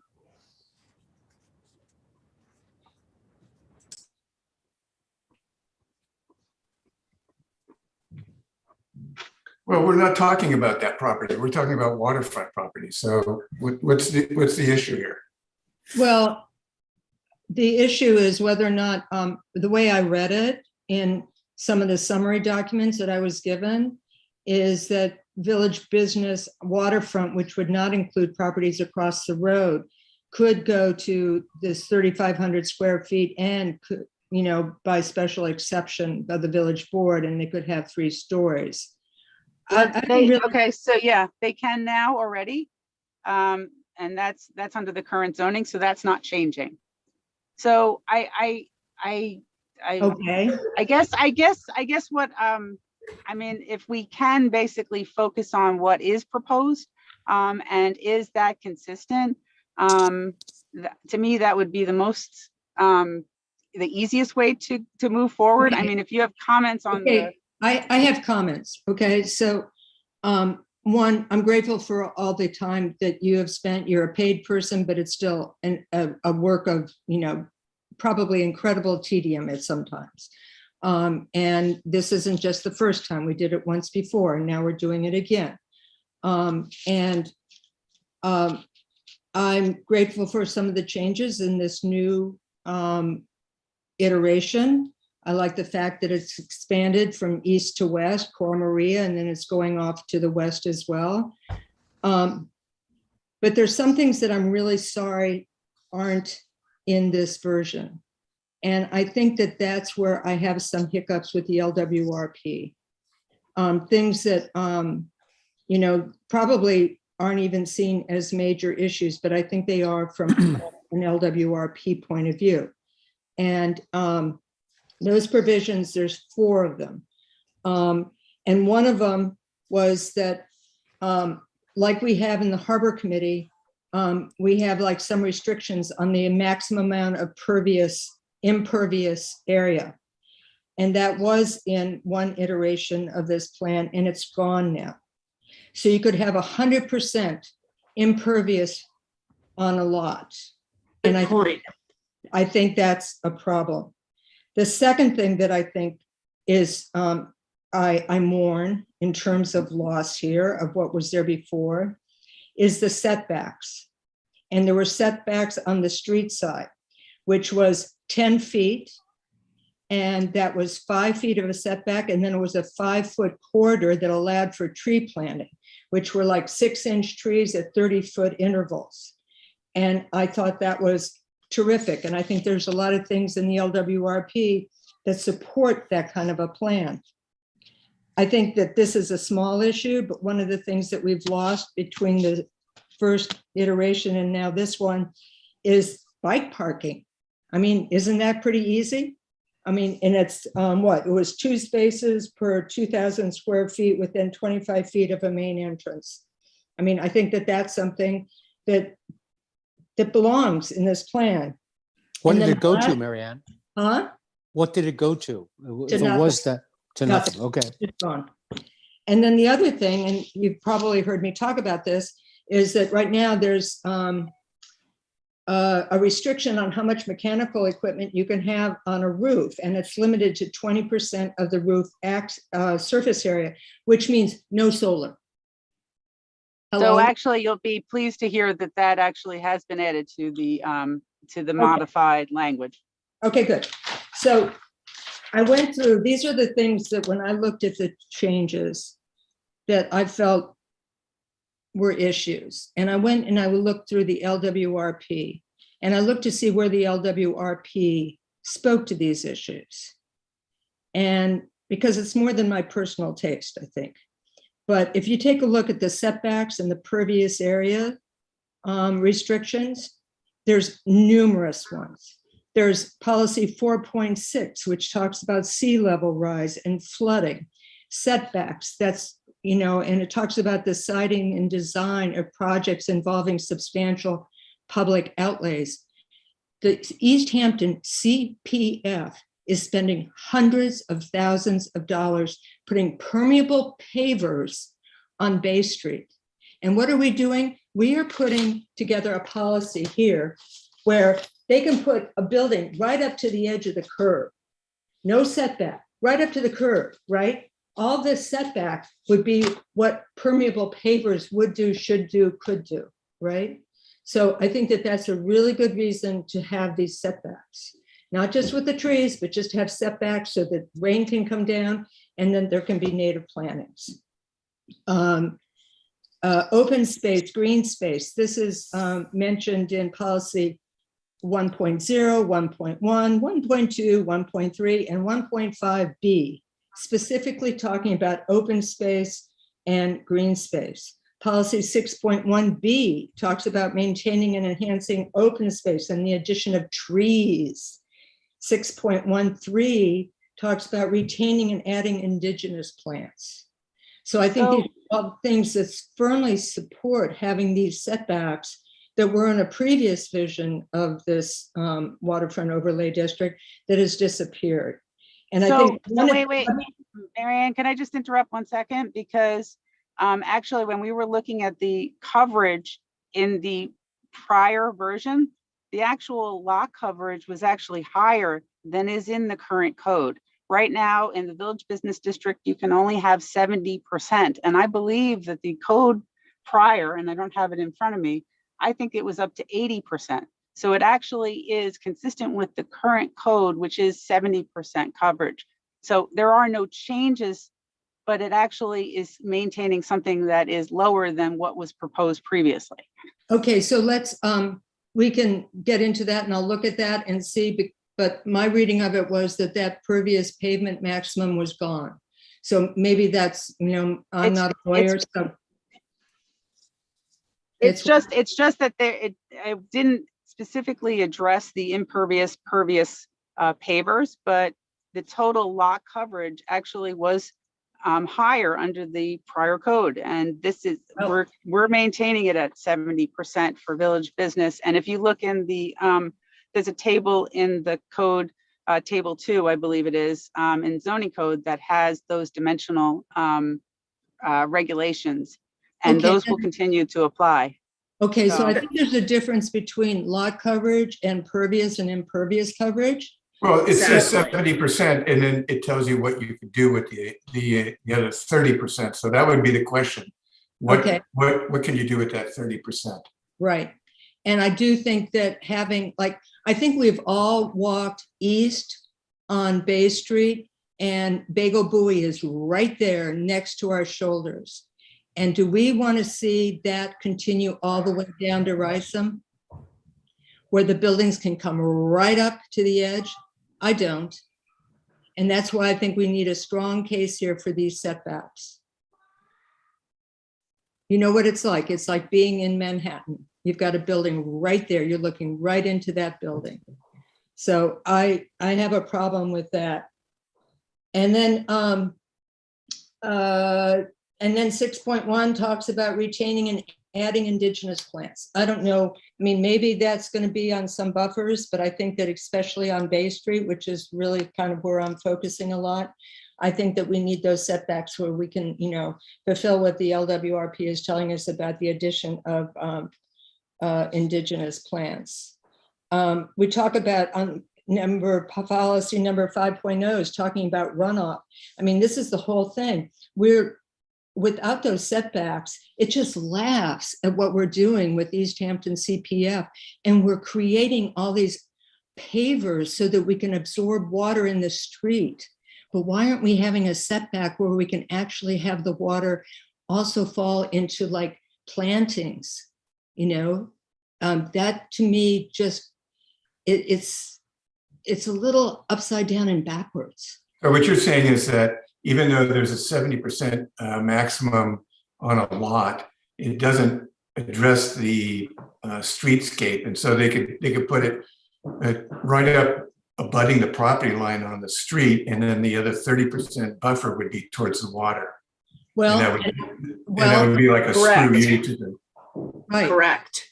Right, Okay. and it could also on the south side of the street, it could be in the back. But I'd really like to see what that 30% or 25% or 20%, what is designated for that use. That's good. Because if it's pervious, if it's buffers, that's all good. But if it's not described, then I'm concerned, and I think we need to capture that and make clear that that's what it's for. I don't know that I really care about from the runoff point of view, if that impervious pavement is in the back or the front, but I just find it to be really a hostile idea to think about there being one building after another, all the way from Division Street, from the bank, from Bagel Buoy, all the way down, where those buildings are right up to the edge of the street. Well, it makes a difference when you're walking down and you see the liquor store and the pet store and the dockside is set back. Right, dockside is in a different district. Correct. But just walking down to Rysam, it could, the way it's written right now, all those buildings, if they get redone, which they will at some point, can go right up. And I don't even know if it allows for sidewalks, but anyway, if there's a sidewalk, it can go right up to the sidewalk, just the way Bagel Buoy is. And I find that to be antithetical to the idea of open space and green space. Marianne, I see your point, because it would act almost as a cradle on the road, and that road floods to begin with. Right, and then we're spending just all this cradle the money- water. Right, we're spending all this money to put permeable pavers there. It's CPF money. People spend it like it doesn't have like any value because there's so much of it. But in fact, I think we should cherish every dollar and make sure that it's well spent. And that means that I think we need to not be capricious in terms of how we deal with runoff and other properties. Water quality policy 5.0 talks about not increasing runoff. And if we're getting rid of all the setbacks along those streets from Division to Rysam, we're increasing runoff. Bike racks, I don't know, policy 1.0 talks about minimizing the adverse effects of development. I think, traffic is certainly an adverse effect of development. And 2.6 talks about providing alternative transportation methods. It's not an alternative transportation, but it's hard to ride your bike if there's no place to park it. And I think that that's like a really small issue that I don't know why that would be taken out. And that's probably pretty much it. There was like policy 12, which is promoting appropriate use of development of energy. And, it's funny, the LWOP, when that was written, 1986 or whatever, it says, well, we're not going to have any coal-fired power plants here, so we don't even need to look at this thing. It was just like so far before anybody thought we could actually be producing energy from, solar effects. But those are the pervious pavement. Can we look at what that use chart is that Kathy referenced or Will referenced that talks about if 70%, 80%, whatever you said, has to be, or the complement of that has to be unbuilt, what it actually says that can be used for? Kathy, can you help steer me in? You were So village if you go website? to, look up Sag Harbor Village Code. Yeah. under part 3, under 3, E code 360 or this?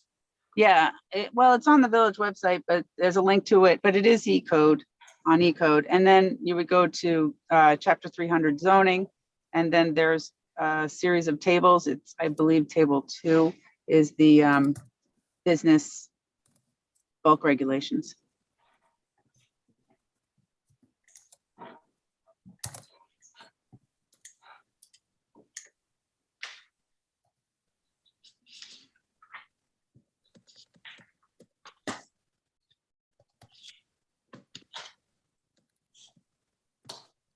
Say what table? I think it's table 2, but Oh. look for dimensional regulations, business districts. There you go. Am I sharing or? Not yet. Well, I don't see it. There we go.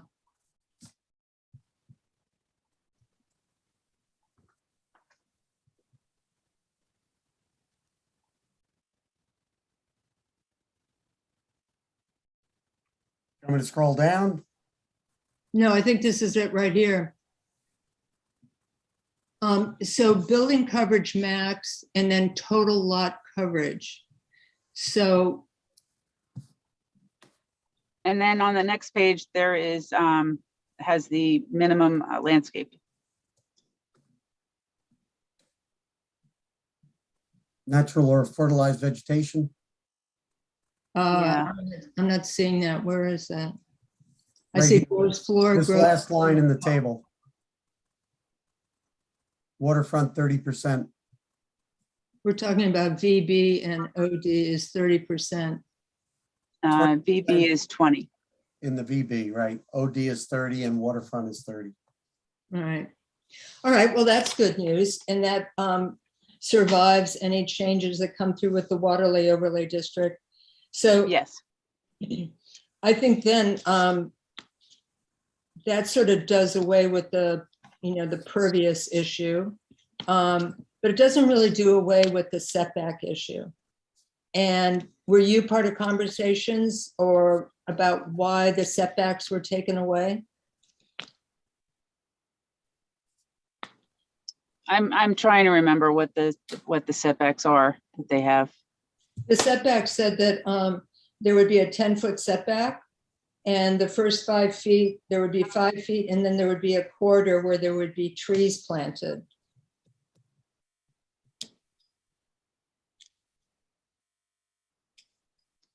So check on the website also is the local law. On the village website, or you want to do it? Yeah, it's actually on the homepage of the village website. Can I get it through the It's gonna, phone? yeah, I'm gonna see. Sorry. So it's not just like Bagel Buoy and that whole strip of stores. It's also on the other side of the street where the temporary library was, and those other buildings that are there before you get to the much maligned condos. And right now, those stores, those structures are set back quite a bit from the street. And without some kind of setback rules, that they could come right up to the street. Right, and they're consistent with the underlying zoning, I believe. Well, Sorry, I just don't remember right now. I don't have it in front of me. I have the code up, the proposed code on the screen now. I hope. Okay. Does everybody see this? yeah, Yeah. good job. I'm doing the best I can, guys. Well, you could, Okay. can you search the document to see if there's anything for setbacks? I don't think there is. I think that was taken out. Setbacks is right here. Okay, Yeah, and the E. accessory structure, is most of that's going away because that actually was going to allow for greater for the old form-based code that actually provided greater flexibility and it made for increased development actually. So that's come out. That should have come out. And Yeah. over- So the setbacks are consistent with the underlying zoning. So here's the underlying zoning. Yeah. Front yard is 0 in the village. Right. so that's Bagel Buoy and all those stores, they can be right there. And Yes. can you flip back to the other screen that you just had up a moment ago? Yeah. So accessory front yard setback minimum of 20 feet. That's going away though, Marianne. That was, Oh. that was, yeah. The Oh, accessory structures are going away. all of F is going away. Okay, No, not all of it. I believe that just 5 is going to remain, which is not allowing accessory structures in the view corridors. all right. Because, yeah, the rest were less restrictive than is currently in place, and that didn't get caught in time. So now we're going to have accessory structures that can be over 15 feet. That's the current. Oh, she might have left that one the same distance between buildings. It's a I really don't- moving target, but I I'm totally still- agree, Marianne. This Me is very- too. this, so if you go to the other one that you just had up, you're really helpful, Chick. I'm sorry, I'm going left, right, center, back, forth. All right. Will be, so you want I'm me very to, concerned about these buildings Everything being goes. built right out to the curb. I'm very concerned about that. It's going to be like Wall Street. right. And I'm not sure where, all right, so, It's just, that's the existing code, so it's not changing. So it's not less protective than the current code. I'm not Right. saying that it should Right. happen this way, Marion. I'm just saying that the code that's being proposed is more restrictive in some ways. But this is the existing code for the underlying districts, and that's not changing. right. And I And understand if we're you want it to go further, but so, that can be Right. something that is recommended to the Board of Trustees. But in my mind, this is not inconsistent with the LWRP policies because it does make it more restrictive. And it does get you the visual access and the Well, see, potential for public access. I'm not, well, I'm not 100% So that's sold on that. okay. But just because it's in the existing code, we've gone through all this trouble, all this money to make this better. And the fact that it's as, what it was before just doesn't give me much comfort. I mean, we're making tremendous efforts to change some things. And I think one thing that we need to think about are setbacks from the street. I'm really happy that things that I thought were a problem turn out not to be a problem. That there is some regulation about, I guess, pervious and impervious lot coverage. But I'm concerned about setbacks. Marianne, And do we have to bike make racks. Marianne, do we have to make a recommendation on this by tomorrow? I believe we do. Well, then I think that we ought to be talking about language. I mean, if you have these concerns, you could propose language that we put in the response. Okay. Fred, tell me what is our natural, what is our wiggle room here? Well, the 30 days would have run, but we contacted with Liz and the mayor and extended the time for the board to act. The action that the board would take is you make a recommendation in this case to the village board, and the recommendation is whether or not this proposal that's before you is consistent with the LWRP, or is it not consistent with the LWRP? And that is in essence it. It's a recommendation, and as to whether or not the Harbor Committee finds it to be consistent with the LWRP or not consistent. And that's what it is, recommendation. I mean, just like, think of it similar to the function that the Suffolk County Planning Commission plays with zoning regulations, and that it gets referred to the County Plan Commission, and the County Planning Commission makes a recommendation. The only difference is that, there's no supermajority vote here. So, I guess the other thing I would say is that, if the 30 days and now the extension runs, and I think the village board would meet again, I guess they meet next Tuesday? The 14th, yep. Or 2 weeks, the 14th. Right, 2 weeks. Once the time frame is run, and if you haven't made a recommendation, the village board is free to act. Within that 30 days, they would have to wait for your recommendation. After the time frame and the extension expires, they don't need to wait for the Harbor Committee anymore. Right. But they don't have to listen to what we say in any case. Is that? Well, it's a recommendation. Ultimately, they will make that determination, but the code provides that the village board or any agency actually get the recommendation of the Harbor Committee with regard to coastal consistency. Fred, can we make a recommendation that it says something to the effect that it's generally consistent? However, the Harbor Committee would recommend that, for instance, that further setbacks be considered. Yes, I don't see any reason why you couldn't do that.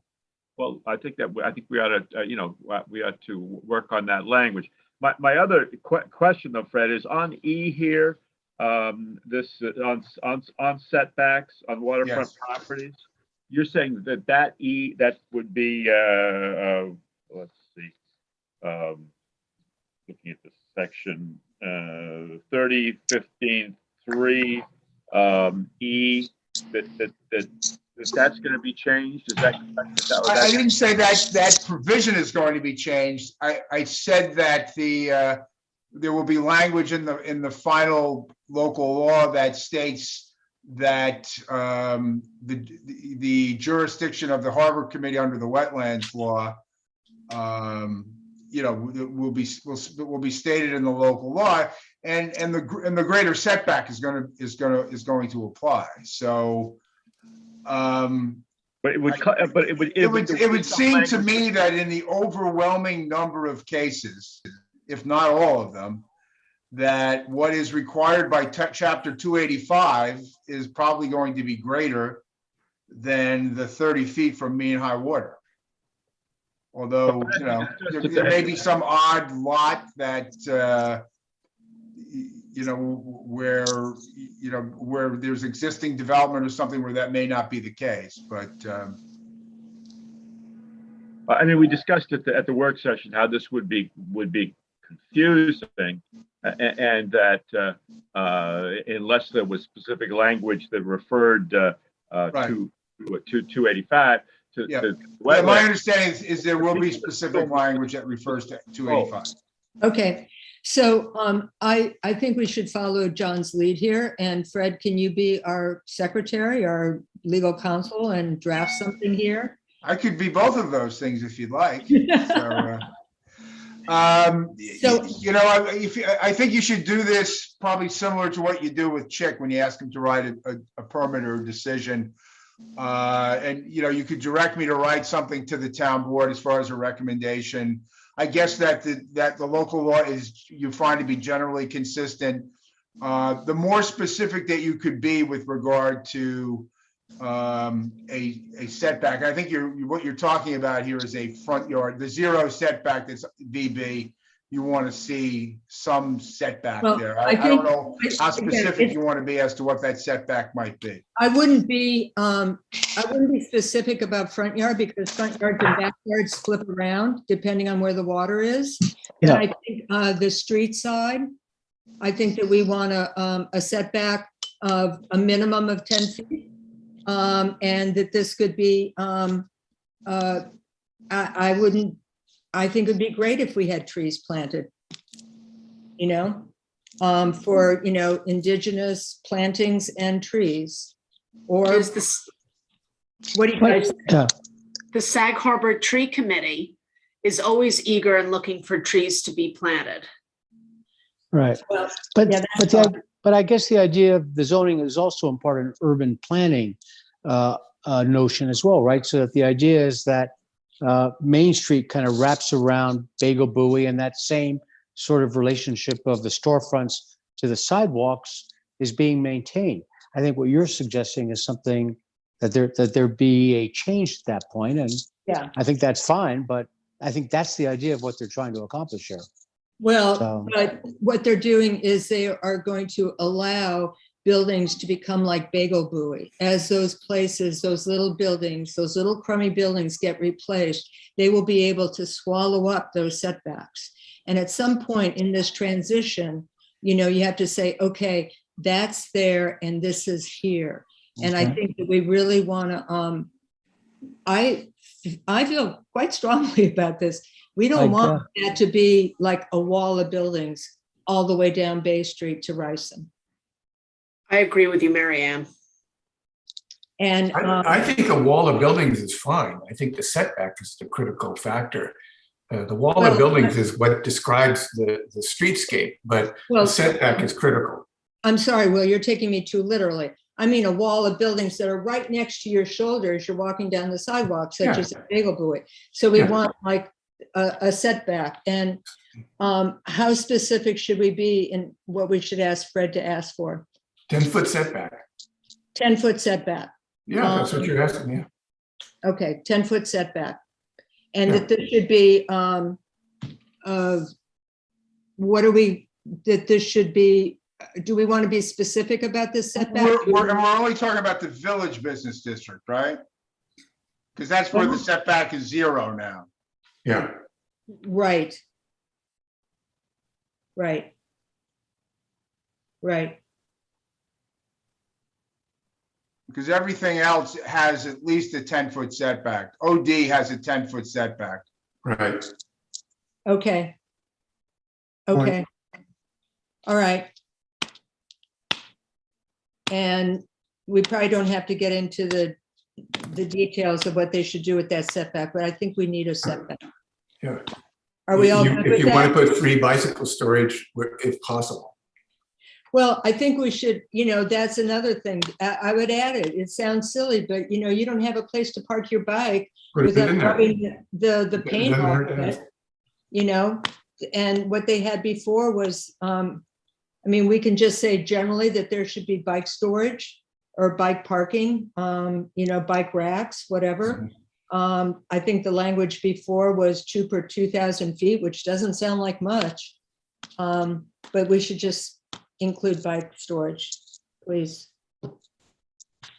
So just to make sure I have this right, and Chick help me out here, the village business lots that we're talking about in the overlay district, and Kathy help me out, are basically the lots that front on Bay Street that you've all been talking about. Also across the street, which is Malloy, which I guess is probably right up on the street anyway. And then the other lots that fit there that are VB that are in the overlay district are along Long Island Avenue. Those are the lots, right? Those are the properties. Yes. Does this help? I hope that Yes. the proposed zoning up. That's helpful. Yes. Good. Yes. Okay. All right. Okay, sorry about that, guys. I got disconnected and then my phone was almost dead, so I I'm think back we solved if you the need me. problem. So we've I asked, didn't know, Kath. I think We've we've asked- made some good Kathy, progress. you look like, you're not in the church now, are you? we've, Can I ask something, Marianne? my- You brought up pervious pavement.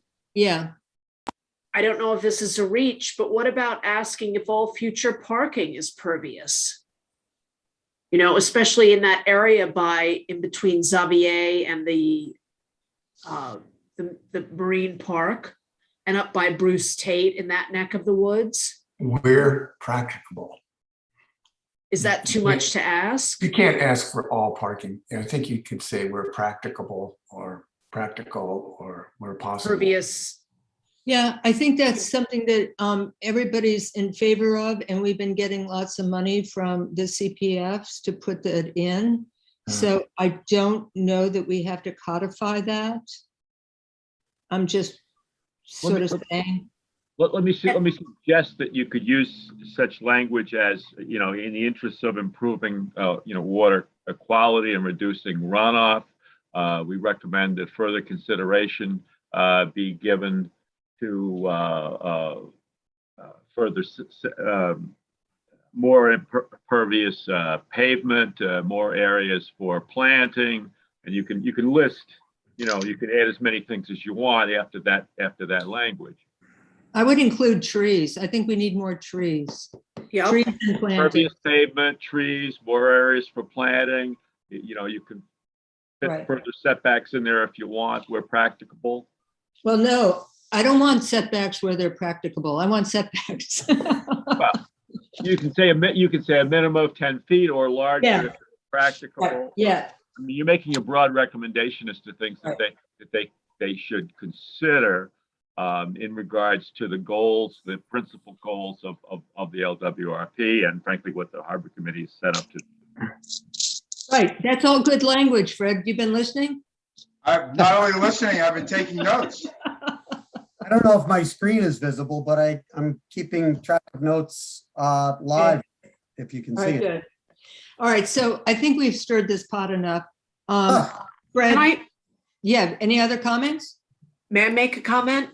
I know talking about housing and so forth isn't part of, it's got to be in the LWRP, but they said there'll be no residential use, say within the 3-story buildings. But in the LWRP, it says in 275 section 4, continue to support a mixture of local, industrial, commercial, water-dependent businesses and residential uses. I think we're losing a prime opportunity to have store owners have living conditions for their employees, which is one of our biggest issues right now. We've got to have some place for people to live. Well, here's my take on that, Lily.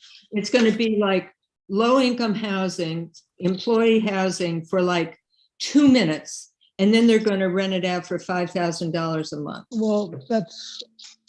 Look, Can't there Marianne, that's just historically not accurate. And there are many, many communities that have very strong cultural appreciation for the need for workers, and they have what can be called deed restricted housing.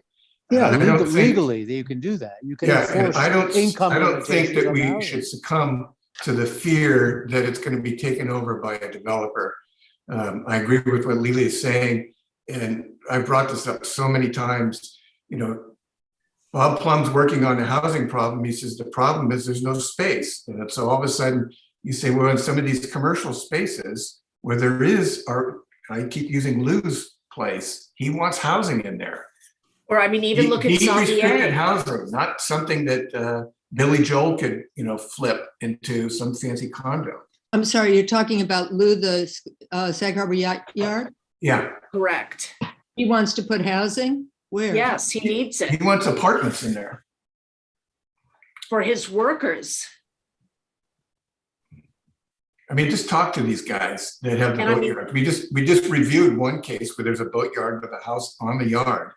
Okay, so Fred, Yes. reference what Lily just said, whatever section of the LWRP that is.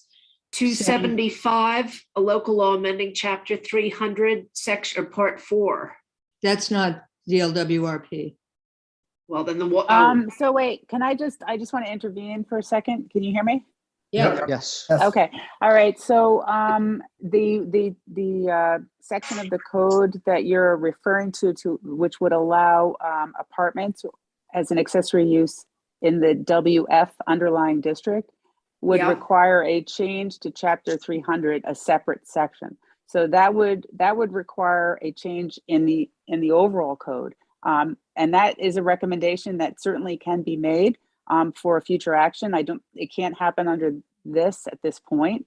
But the idea with the restricting residential uses, which were just accessory apartments or apartment buildings on waterfront lots, it's just for waterfront lots. And it was really directed at not having the waterfront be a private use. It would be more of a public use, a public business. So, and being dark at half the year, that you would have residential uses right on the waterfront. So, but what you said is would be a great recommendation for study for the future.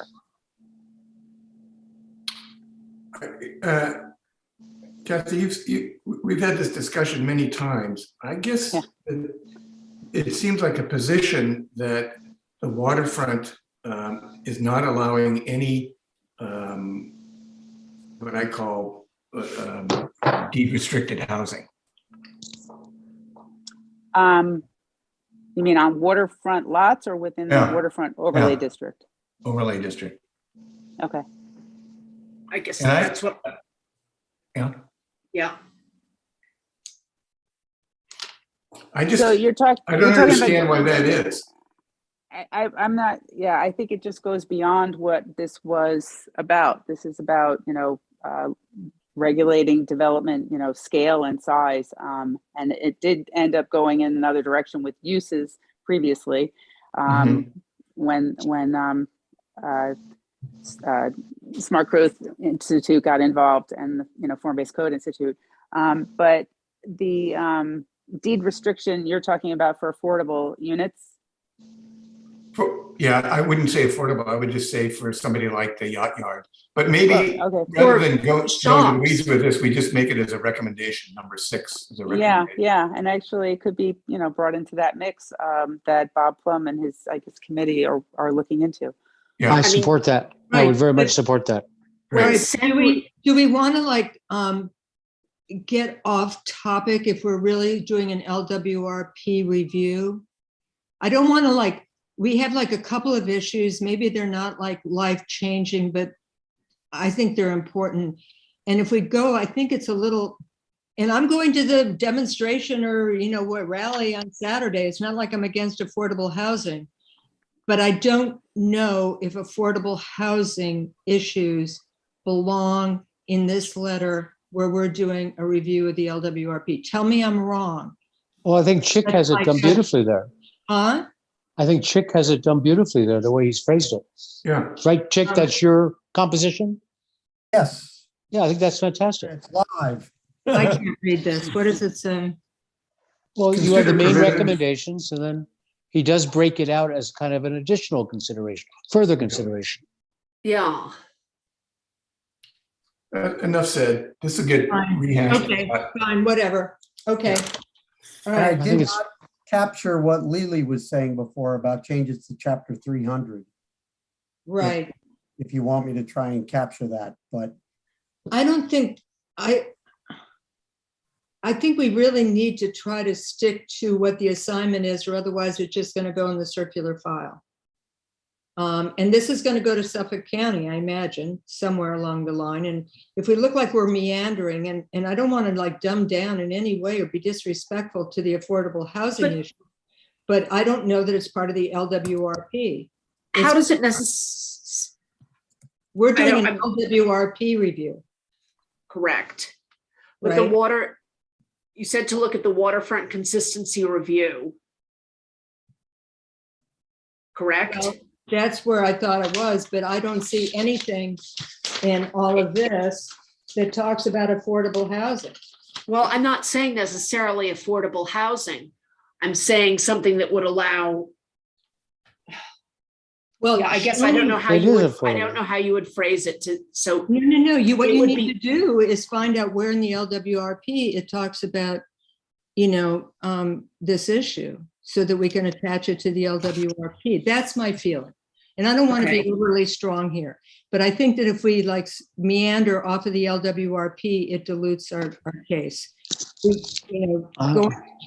Going on and, supporting either the committee or individuals, other issues is fine, but I think we should stick to the LWRP, and maybe it's in there, although I did spend many hours going through the LWRP, and it's not popping up in my head right now where it talks about that. So maybe I just missed it, but Kathy, you've read it a million times. Is there something in there that we can attach this recommendation in the LWRP? Not that I can think of. okay, fair enough.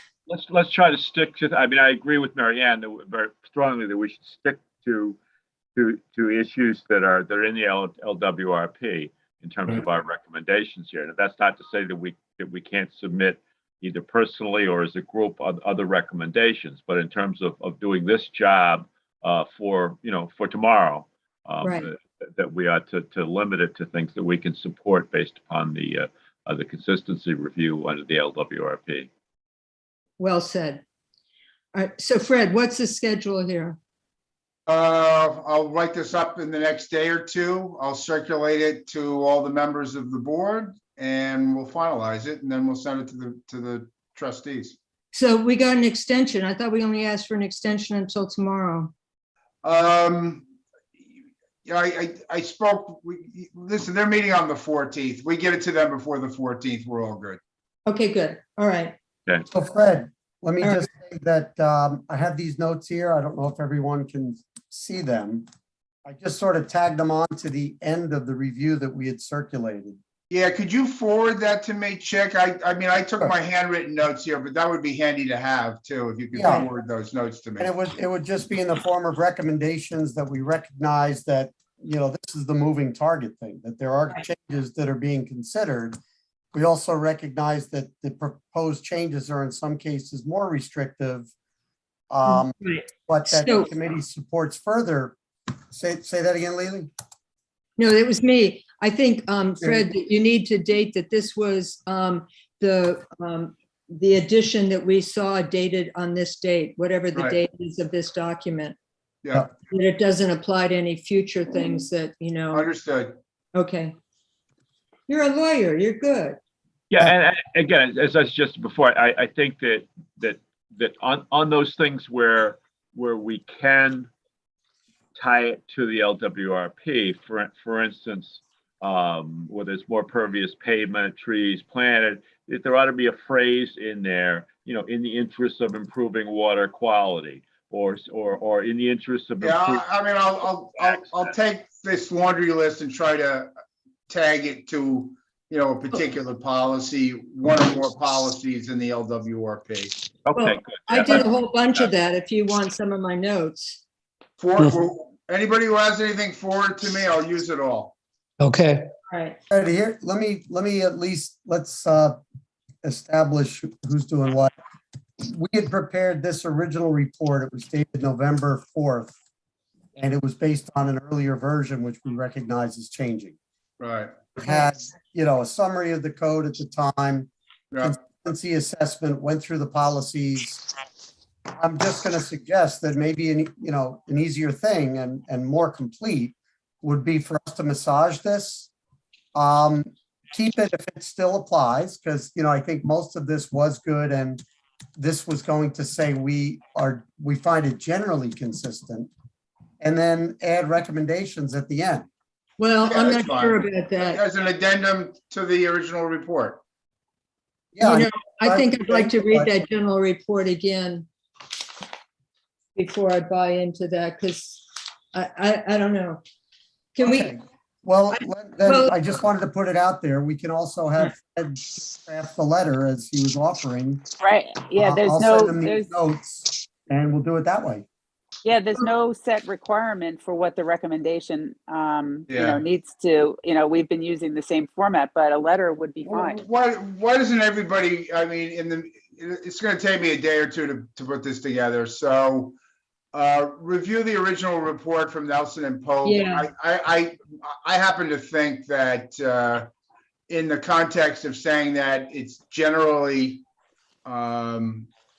consistent, that we can refer to that document and then have this kind of addendum to that. But, if anybody finds anything that's in the original document, let Chick know, or let Right. Kathy know. the thing about it is it goes on and on and on and on. And, I think that what I want to transmit is that, yeah, generally we find this is copacetic. Yeah, understood. I mean, I These are think the what issues that we what we have. maybe need to do is just reference include the document, reference it, and then say, in addition, we have these recommendations. Yeah, but you know what? They'll never get to those recommendations is my. We'll put them up front. So, Fine. Well, that's why Fred's cover letter would be good. yeah. All right. Puts it right up Great. front. And do we go to the meeting? Just in case. Oh, yeah. I mean, But it's not going to be an agenda item on the meeting. They're just going to say, oh, they approved it. Absolutely. There is, but there's always the opportunity, not speaking for the Harbor Committee, but you can go personally and speak and provide input on the local law as a resident. So, Right. Okay, are we done thank here? you. Yep. Yes. So, Chick, All right. I have my notes. If you could send me what you typed up there, that would be great. Absolutely will. All right, And I thanks. had, And I'll get something back to all of you in the next day or so. All right, can I have a motion to adjourn this meeting? I'll move. Thank you. Second? Second. Okay, all in favor? Aye. Aye. All right, thank Thanks you all. all. Thank you. Good Kathy. Thanks, everyone. bye, thank Be you. well. Bye. Happy holidays. Happy holidays. Happy New Year. Everybody. Happy New Year. Happy holidays. Bye, Doris. Thank you. Bye, Night, Chick. thank Bye, you, Fred. Kathy. Thank you, everybody. Happy New Year and Bye. holidays. Bye.